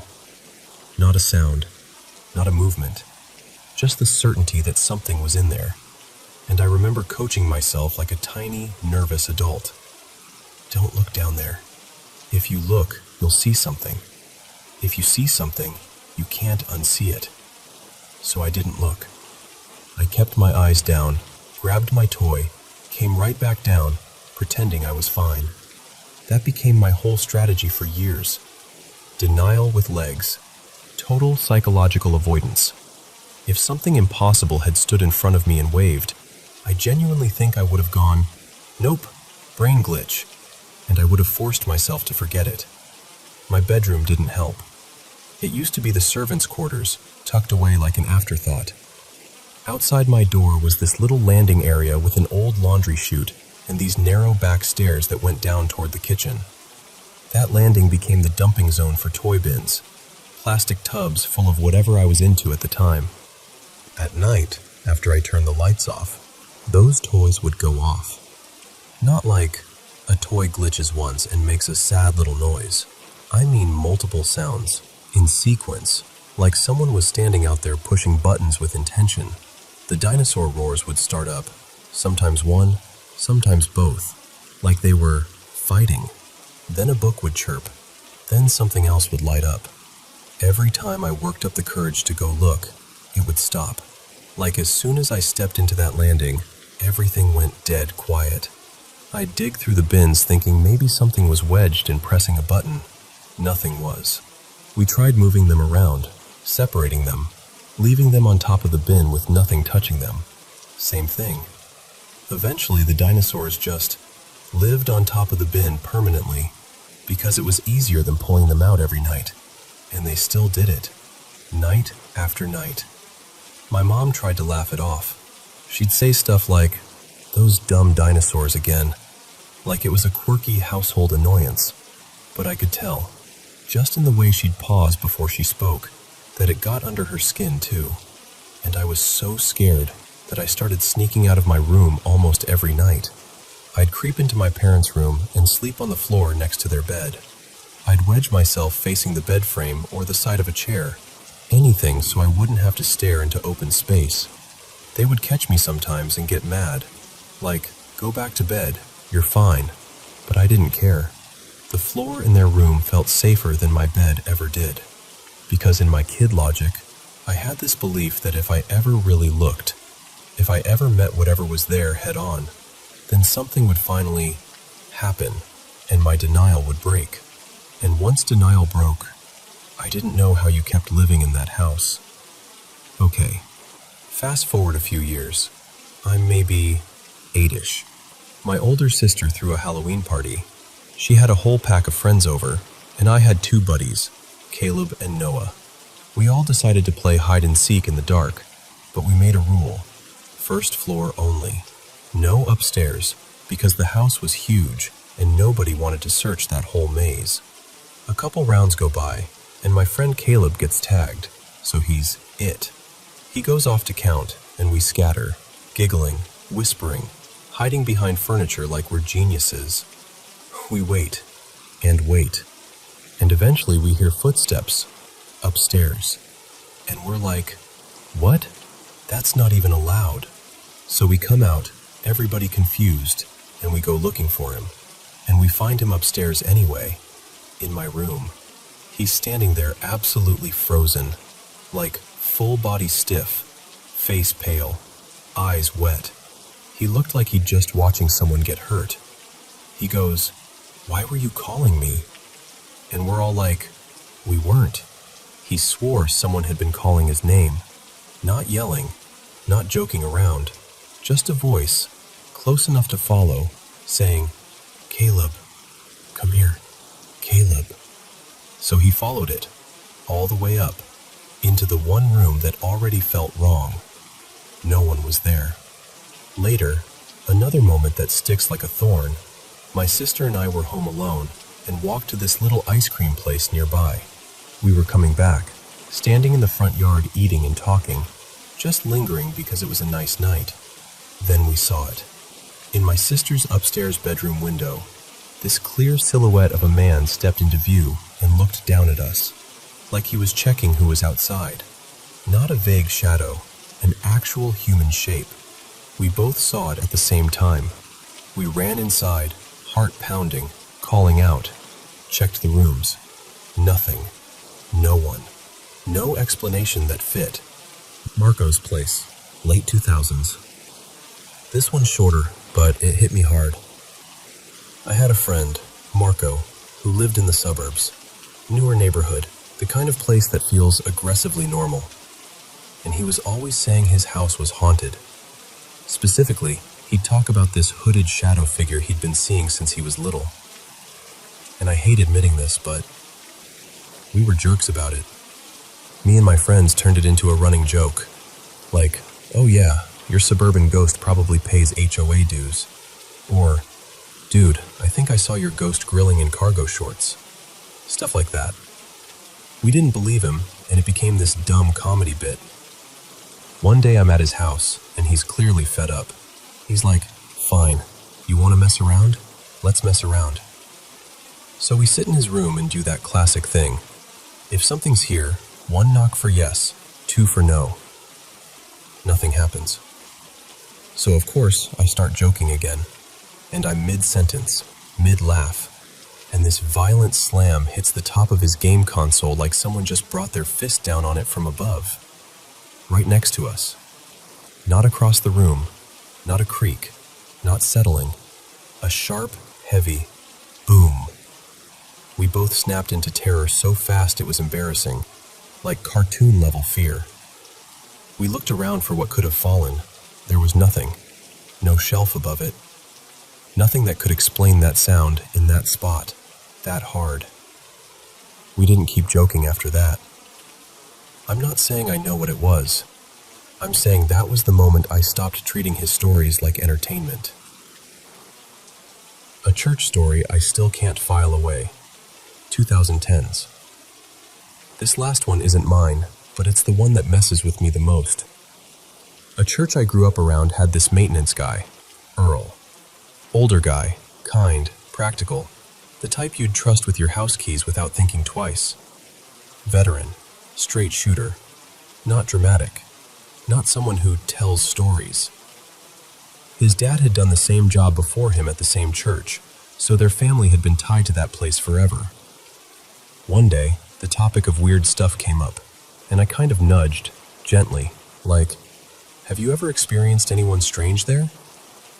And he hesitated in this way that felt heavy, like he was deciding whether to hand someone a secret he'd kept locked up for years. Then he told me that once, when he was alone in the church, walking down the main aisle doing his rounds, he started lifting off the ground, just rising. And he didn't come down until he reached the front. I know how that sounds. I know. It sounds like a movie scene.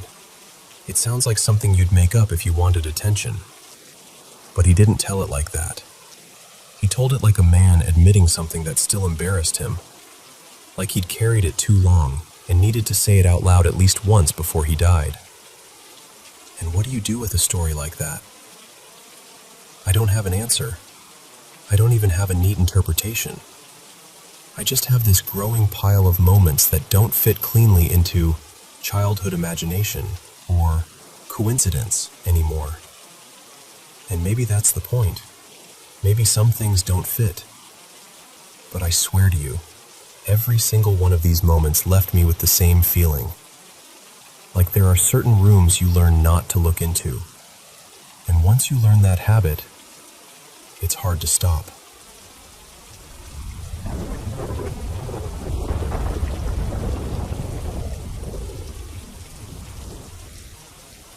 You know how some things happen when you're a kid? Something just a little off, and it sticks to you like glue?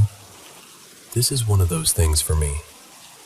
I grew up in India, in one of those big company housing colonies, gated, kind of its own little world. There were rows of quarters, neighbors who felt like family, and flat rooftops you could actually walk on. Terraces are normal there. Kids run wild in the evenings, and everyone knows everyone. I was about 9, maybe 10. Back then, we didn't have activities the way kids do now. After school, we'd dump our bags, eat something quick, and then we'd be outside playing until it got dark. One afternoon, though, my school let out early, half day. I came home around 1. My parents were both at work, and my older sister, Mira, was still at school. The house key was with the neighbor, like it always was. I grabbed it, let myself in, ate lunch, locked up again, and went out looking for someone, anyone, to play with. But most kids were still in school. The only one hanging around was this older guy from a couple houses down, Arjun. He was, I don't know, maybe 6 or 7 years older than me. He wasn't a kid. He'd talk to me like I was a person, like I mattered. He'd tell me little life things, random advice, stories, stuff I thought was so grown up and interesting. I waved. He came over, and I remember saying, "Want to sit inside? I can unlock the door." And Arjun goes, "Nah, let's go up to the terrace." Now, in our quarters, you could reach the terrace stairs from the back without going through the house. It wasn't weird, just convenient. Then he says something that, looking back, makes my stomach tighten even now. "Let's wait for my friend. He'll come too." So we waited. It was around 2:30 when his friend arrived. Arjun called him around to the back of my house. And this is where it gets hard to explain, because I can still see him in my head. His name, at least what Arjun called him, was Rafi. He was thin, really thin. He walked using 2 crutches. He had this permanent smile, like his face just lived there. He'd speak in the local language with Arjun, not Hindi, and he didn't really talk to me. He mostly just looked at me and smiled, like he knew me, like we had a joke I wasn't in on. The 3 of us went up to the terrace.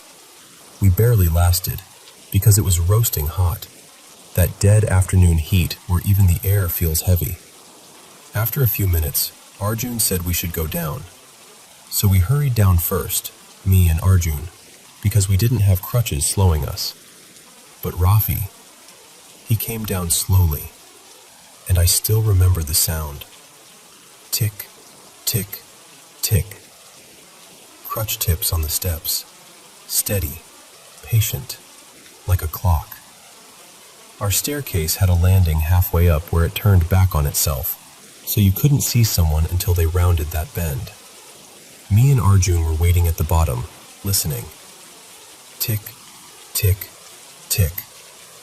Then Rafi appeared at the halfway turn, looking down at me, smiling like he'd been smiling the whole time. Arjun walked off toward the front. I followed a second later, unlocked the door to grab water, like a polite kid, and by the time I came back out with a glass, they were gone. And honestly, For the next couple days, life was normal. School, snacks, playing, dinner. No drama. Nothing. Until hide and seek. It was early evening, maybe 5:15 or so. There were 4 or 5 of us playing. Me and my friend Kunal decided the best hiding spot was my terrace. I told him, "You go all the way up.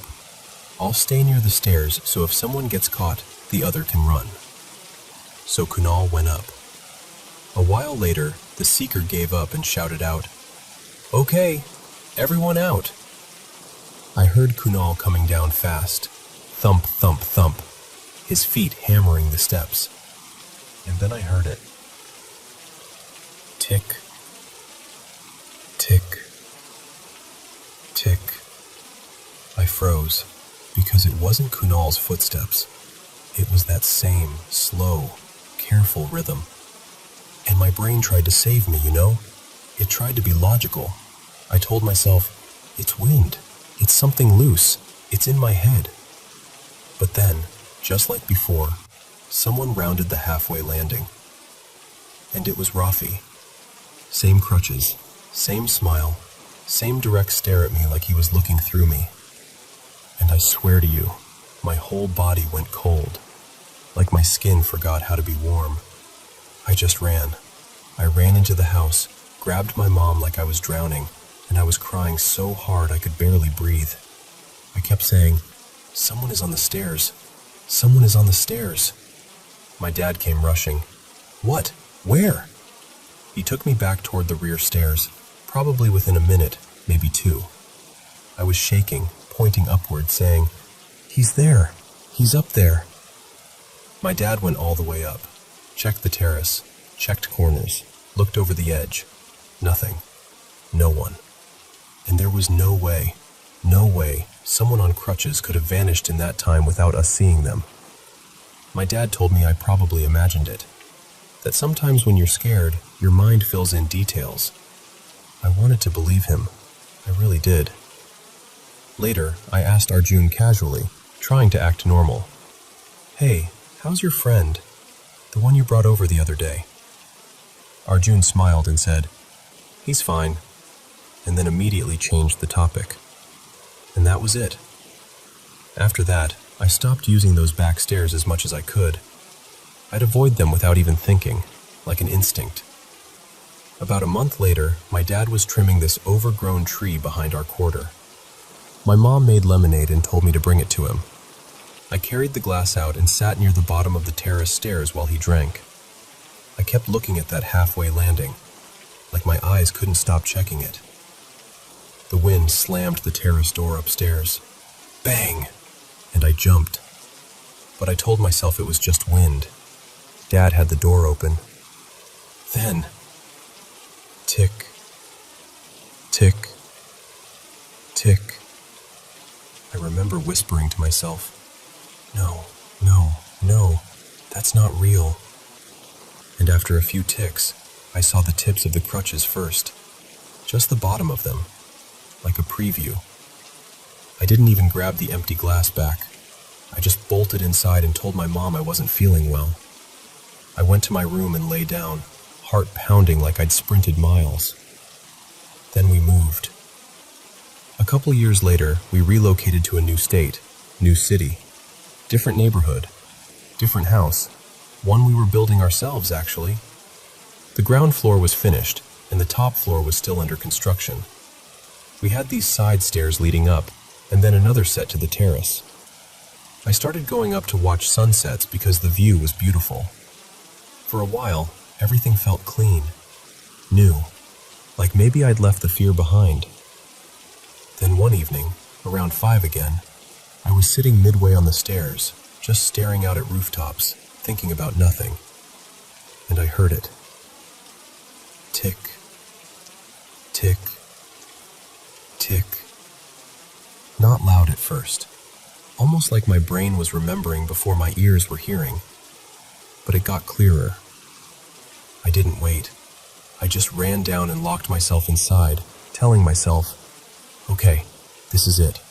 I'm having delusions. Something's wrong with me." That night, I mentioned the old colony to my mom. I brought up our June, just casually, and his friend who used crutches. My mom got quiet for a second and said something like, "Oh, I remember hearing that one of his disabled friends passed away. It was a big deal there. He was young." And I remember sitting there thinking, no, please no. Because if that was true, then who did I see on the stairs? One day in college, I broke my own rule without realizing it. We were waiting for Vivas, those oral exams, and it was a Saturday, one of those dead quiet days where the campus feels abandoned. My friends finished early and went to the canteen.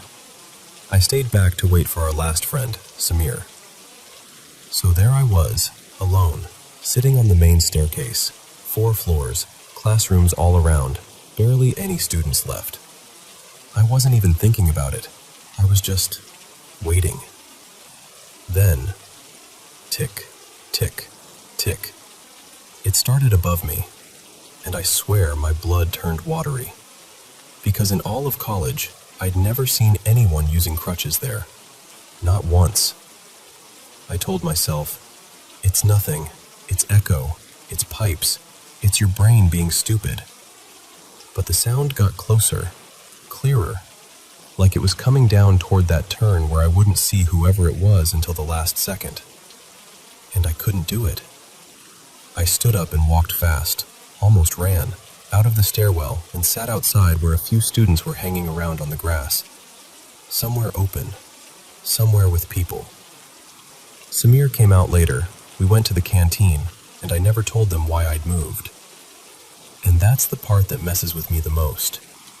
It almost never happens when I'm with someone. Not really. It's like it waits for me to be alone, quiet, still, on stairs. And I still don't know what I believe. I don't know if it's fear that rewired my brain. I don't know if it's coincidence. I don't know if grief or guilt or childhood imagination can create something so real it leaves scars. I just know the sound has never fully left me. Tick, tick, tick. And I don't think I've ever had the courage to stay seated long enough to find out what happens if I don't run.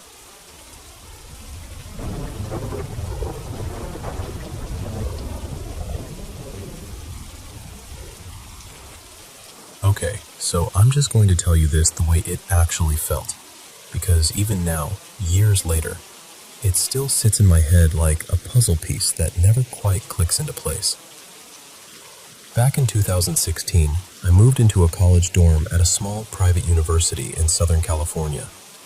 I won't name the school this time because, honestly, the specific name isn't even the point. The point is the room.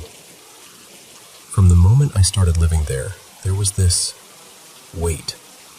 Like the air was thicker in our little space than it should have been. And yes, full honesty, I was going through it back then. Stress, depression, the whole messy cocktail. But even accounting for that, the room itself felt wrong. Not scary in a jump scare way, more like walking into a place where someone had cried for a long time and the walls never forgot it. Our room was near the very end of the building, right by a little turnaround area where cars could pull in and out. Basically a dead-end corner of the dorm. The back window faced the athletics field, and the front looked out into the hallway where you could always hear students laughing and yelling and living their loud, uncomplicated lives. And then the weird thing started. The first morning after I slept there, I woke up and noticed a small pile of gray ash on my desk. Not on the floor, not scattered. A neat little pile, like someone had pinched it between their fingers and set it down carefully. It was only a few inches away from my cigarettes, which made my brain immediately go, did I ash in my sleep? But I didn't smoke inside, and it didn't even look like cigarette ash. It was too fine, too powdery, almost delicate. I wiped it away and tried not to be dramatic about it. The second morning, it happened again. Another pile. Different spot, same general area of the desk. I told my roommate, Her name was Kara, and she came over, stared at it, and went, "Okay, that's not normal." We checked everything. The ceiling, the light fixture, the shelf above the desk. We even looked for some kind of weird vent or crack or anything that could drop debris. Nothing. No explanation. Third morning, another pile. Bigger this time. And this is the part that made it feel extra unsettling. I would check the desk before going to sleep. Clean. Bare. Nothing there. Kara always fell asleep before me, and I always woke up before her. No one else had a key. No one was sneaking in and sprinkling ash on my desk like some kind of prankster ash fairy. It didn't make sense. By night 4, I was barely sleeping at all. You know that feeling when your body is exhausted, but your brain is on high alert anyway? That was me. I'd drift and then jolt awake like I was falling, over and over. Eventually, I did fall into this shallow sleep, and I had one of the worst nightmares I've ever had. It wasn't one of those dreams with a clear plot. It was more like being dropped into the emotional aftermath of something awful. Like I was watching a scene from far away, but I could still feel the fear in my bones. There was a young woman, Asian, I think, and a man, and there was yelling or conflict or panic. I couldn't hold on to the details, just the sensation that something terrible had happened or was about to happen. And right as I started to wake up, one word kept repeating in my head, layered over itself like different voices calling from different directions. Lynn. Lynn. Lynn. I woke up drenched in sweat, heart hammering, completely shaken. And I'm almost embarrassed to even say this, but it's part of why I couldn't shrug it off. I had wet the bed. That had literally never happened to me as an adult. Not once. I just lay there in shock, humiliated and scared, trying to convince myself it was just stress in a new environment and my brain being weird. And then, this is the strange little detail. After that nightmare, the ash stopped. No pile the next day. No pile the day after that. Just gone. A few days later, I was sitting in one of my classes, something like intercultural communication, and the professor started talking about how different cultures process death and grief, and how, in a lot of places, people don't talk about it directly. And then she casually mentioned that a few years earlier, there had been a student death on campus. A foreign exchange student. Vietnamese, I think. And it happened in a bathroom in the same dorm building. The school apparently kept it quiet, not publicly discussed, not something students were supposed to spread around. I remember sitting there as she talked, and my stomach just dropped. Because she described how the area near the turnaround made it easier for campus staff to handle emergencies without drawing attention. And my brain instantly went, that's our end of the building. That's our corner. The ash on my desk, the suffocating heaviness, the nightmare, the name, Lynn, echoing like a warning. That night, I told Kara what I'd learned, and she went pale. Neither of us said it at first, but we both had the same thought hovering between us. What if this room is connected? After that, things were mostly quiet for a while. We even tried to cope by turning it into a nervous little joke. If something slipped off the wall or a hanger fell, we'd mutter, "Okay, Lynn, we get it," and then laugh too loudly because we didn't know what else to do. Then winter break happened. Kara got back to campus before I did, and the day before I returned, she called me, like genuinely shaking. She told me she'd stepped outside for a smoke with a friend, came back into the room, and on her desk, not mine, there was a massive pile of ash. Not a little coin-sized pile. She said it looked almost arranged, long and thick, like someone had carefully poured it out in a line. She was freaking out, and honestly, I don't blame her. The ash had moved. It had chosen a new place. Kara ended up talking to an aunt of hers, one of those people who's sort of known in the family for being sensitive, gifted, whatever word you want to use. And her aunt suggested we write a letter. Not anything dramatic, just something simple, kind, respectful, basically saying, "We're not here to harm you. You don't have to stay here. If you're stuck, you can go. You can leave." Around that same time, a new student moved into the room next door.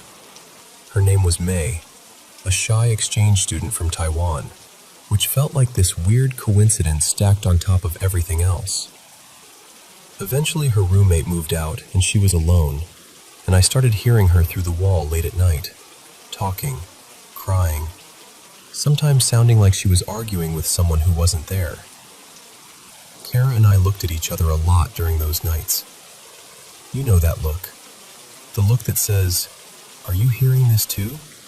without ever actually saying the words out loud. By the end of the year, both our room and the one next to it were suddenly repurposed into storage. Storage. Just like that. And maybe it was an innocent logistical thing. Maybe they needed space. But a part of me couldn't stop thinking the school knew that they didn't want stories, didn't want rumors, didn't want people connecting dots or talking about ash appearing on desks in the same hall where someone had died. The last piece that still gnaws at me is this. I tried to find information later. A name, a record, an obituary, anything. And I couldn't. Nothing public. Nothing easy to trace. Like the person had been erased from the official story. So I'm left with these questions that I still don't know how to answer. What were those ashes? Why did they appear so neatly, night after night, like a message? Why did it stop after the nightmare, after the name? And if that student really was still there in some way, what did she want? To be seen? To be remembered? To be acknowledged? I don't know. I still don't know. But I swear to you, I can still picture that first little gray pile sitting on my desk like it had been placed there on purpose. Quiet, patient, impossible. And honestly, that's the part that still makes my skin crawl.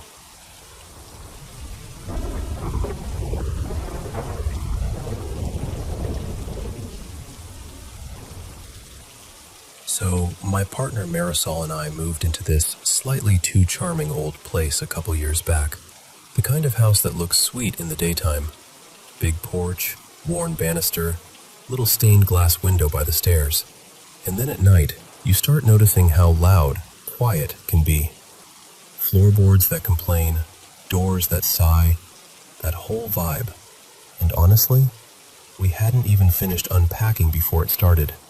At first it was footsteps, like clear as day, someone pacing upstairs while we're both downstairs in the kitchen. Not the soft creak, creak of a settling house. This was more like someone has somewhere to be. We'd freeze, look at each other, and do that silent, "Are you hearing this?" conversation. I kept telling myself, old homes just talk. But the footsteps had a little too much confidence for that. Then we got our first round of vanishing acts. My wallet disappeared one morning. Marisol's earrings went missing right off the dresser. We'd tear through drawers, check pockets, retrace every step like we were detectives in sweatpants. And then the stuff would turn up in the weirdest places. One time, I found my wallet in the laundry basket under a clean towel. Another time, no joke, Marisol opened the pantry, and there were her earrings sitting on top of the cereal box like they'd been placed there neatly on purpose. We laughed. We really did. Like, okay, cute, the house is playing games. Because what else do? You either laugh or you start sleeping with all the lights on. But the moment that changed everything happened on our anniversary. We weren't doing anything fancy, just dinner at home. Candles, a little music, the kind of night where you're trying to remember you're not just roommates who share bills. We're mid-toast, feeling all romantic and proud of ourselves, when the room suddenly drops in temperature. Not a little chilly, I mean instant cold, like someone opened a door to winter. And the candles, they didn't just flicker, they panicked. The flames leaned hard to one side like they were trying to escape. Then our framed wedding photo, this big one we had hung near the dining table, started swaying, back and forth. Slow at first, then a little stronger, like someone had given it a gentle push. We both just stared. We checked the windows, locked. No AC blast, no fan, nothing. Marisol whispered, "Don't you dare say it's the house settling. Because, come on." After that, we did what every reasonable adult does. We went full amateur investigator. We asked neighbors questions, dug through old local newsletters online, even found a little article about the house from years back. And that's when we learned the previous owner was this guy named Gordon Hale, apparently known around the block for being a harmless troublemaker, always pulling pranks, always messing with people, that kind of personality. And he passed away in the house. And I'm not saying that proves anything, but it sure didn't make me feel less watched, you know? Here's the weird part, though. It didn't get darker. It got familiar. Like the house wasn't trying to scare us as much as it was trying to participate. The TV turns on by itself sometimes, always at low volume, like it's trying not to be rude. Once we came home and the radio was playing this old swing song, crackly and cheerful, like we'd walked into someone else's party. Marisol just shook her head and went, "Well, thanks for the music, I guess." And now we have a routine about it. We'll say things out loud like, "All right, Gordon, that's enough," when something goes missing. And half the time it turns up later in a spot that makes you feel like you're being gently teased. And every once in a while, right when someone says, "Okay, but do you actually think there's a ghost?" the upstairs floor will creak. Just once. Like it's listening. Like it's enjoying the attention. And honestly, at this point, we just smile at each other. Because somehow, the strangest thing about this whole situation is that it's become kind of comforting. Like the house is alive in its own way. Like we're not alone here. And whoever's with us, whether it's Gordon or just the world being weird, seems pretty committed to keeping things interesting.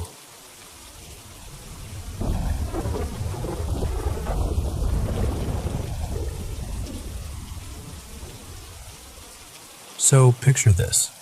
Me and my partner Jules finally snagged this cozy little place on a quiet cul-de-sac. Not fancy, just one of those, yep, this is a house, houses. Fresh paint smell, creaky steps, the whole suburban starter pack vibe. Anyway, the first weird thing happens on this rainy Tuesday night. I'm sprawled on the couch in the family room, half-heartedly picking at my acoustic guitar, just messing around, nothing serious. And then, I hear it. A melody. Soft. Slow. Kind of delicate, but also off. Like the notes are beautiful, but they're carrying this chill with them. Like they've got a secret. At first I actually laugh, because my brain goes, okay, Jules is messing with me. So I stop playing and look over at them like, really? And Jules just blinks back at me, holding a bowl of popcorn mid-air, like they forgot how arms work. They go, "Do you hear that?" And my stomach does this tiny little drop. Because yeah, I hear it. The next night, we tell ourselves it was probably the neighbors. Old houses carry sound weird, right? So we're trying to be normal about it, sitting in the den, lights low, scrolling on our phones, pretending we're not bracing for spooky piano round 2. And then it starts again. Same melody, same gentle, eerie confidence, like whoever's playing knows we're listening now. This time, Jules grabs my hand and goes, "Okay, no, we're finding it." So we follow the sound through the hallway, past the guest room, to this little ceiling hatch we'd honestly been ignoring since we moved in. You know the one. Pull string ladder, dusty frame, the kind of thing you tell yourself you'll deal with later. We pull it down. The ladder groans like it's annoyed we've bothered it, and the music is louder now, clearer, like it's been waiting for us to finally show up. I climb first, because I guess that's who I am in horror movies. I poke my head into the attic, expecting cobwebs and boxes, and maybe a raccoon with an attitude. But instead, there's a piano. Not a normal one either. This tall, dark upright that looks like it's been there since before electricity. It's sitting under a dusty sheet, like it's been tucked in for decades. And this is the part my brain still refuses to fully accept. The keys are moving. Like actually moving. Pressing down on their own, one after another, perfectly timed. No strings, no hands. Just this old piano in the attic, playing like it's got somewhere to be. Jules climbs up behind me and whispers, "We don't own a piano." And all I can do is whisper back, "Well, apparently, we do now." The wild part is, after that first full-body panic night, it starts to feel almost normal. Like you're living with a weird roommate who has one very specific hobby. Some evenings we'd climb up there and just sit on old storage bins like they were concert seats. And the piano would play. Sometimes that same rainy night melody. Sometimes something new. Little runs of notes, like someone warming up. Sometimes a song that felt happy, even playful, like it was showing off a little. And yeah, we told people. Because how do you not? We invited friends over, my buddy Tessa and her husband Marco, and we're like, "Okay, before we order pizza, we have to show you something." They think it's a prank. They're laughing all the way up the ladder. And then the piano starts, right on cue, and Marco goes completely silent, like his soul briefly left to file a complaint. And we're all watching this thing play itself, and for a second, it's not even scary.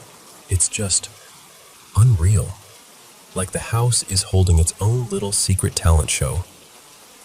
Eventually, curiosity wins out. We start poking around, asking neighbors, digging through old paperwork. And we find out the person who lived there before us, this older guy named Edwin, was known around the neighborhood as this serious pianist. Like, not played a little, but could make a whole room go quiet good. One neighbor, this sweet older woman down the street, tells us, real casual, "Oh, he loved that piano more than anything. Used to play up there all the time. Said the attic had the best sound." And then she kind of leans in, like she's sharing gossip, and goes, "Some folks say he never really stopped playing." I laugh when she says it, because what else do you do? But later, lying in bed, hearing those faint notes drifting through the ceiling, I'm not laughing quite as much. Still, it never felt malicious. No slamming doors, no cold hands, no creepy whispers, just music. Persistent, stubborn music, like someone loved it so much they couldn't bear to leave it behind. By the time we moved out, work relocation, nothing dramatic, we'd almost gotten sentimental about it. Like we were leaving behind this odd little tradition we never asked for, but somehow became part of. And even now, if I'm being honest with you, sometimes I'll hear a piano through an open window somewhere, or in the background of a cafe, and my skin will prickle the tiniest bit. Not because I'm terrified. More like I'm remembering that feeling, standing in a dusty attic, surrounded by boxes and old insulation, watching a piano play by itself like it's the most natural thing in the world. It still messes with me. Because it's this reminder that the strangest things don't always show up with dramatic lighting and movie soundtracks. Sometimes they're just waiting above your ceiling, quietly playing a song you've never heard before, like they've been saving it for you.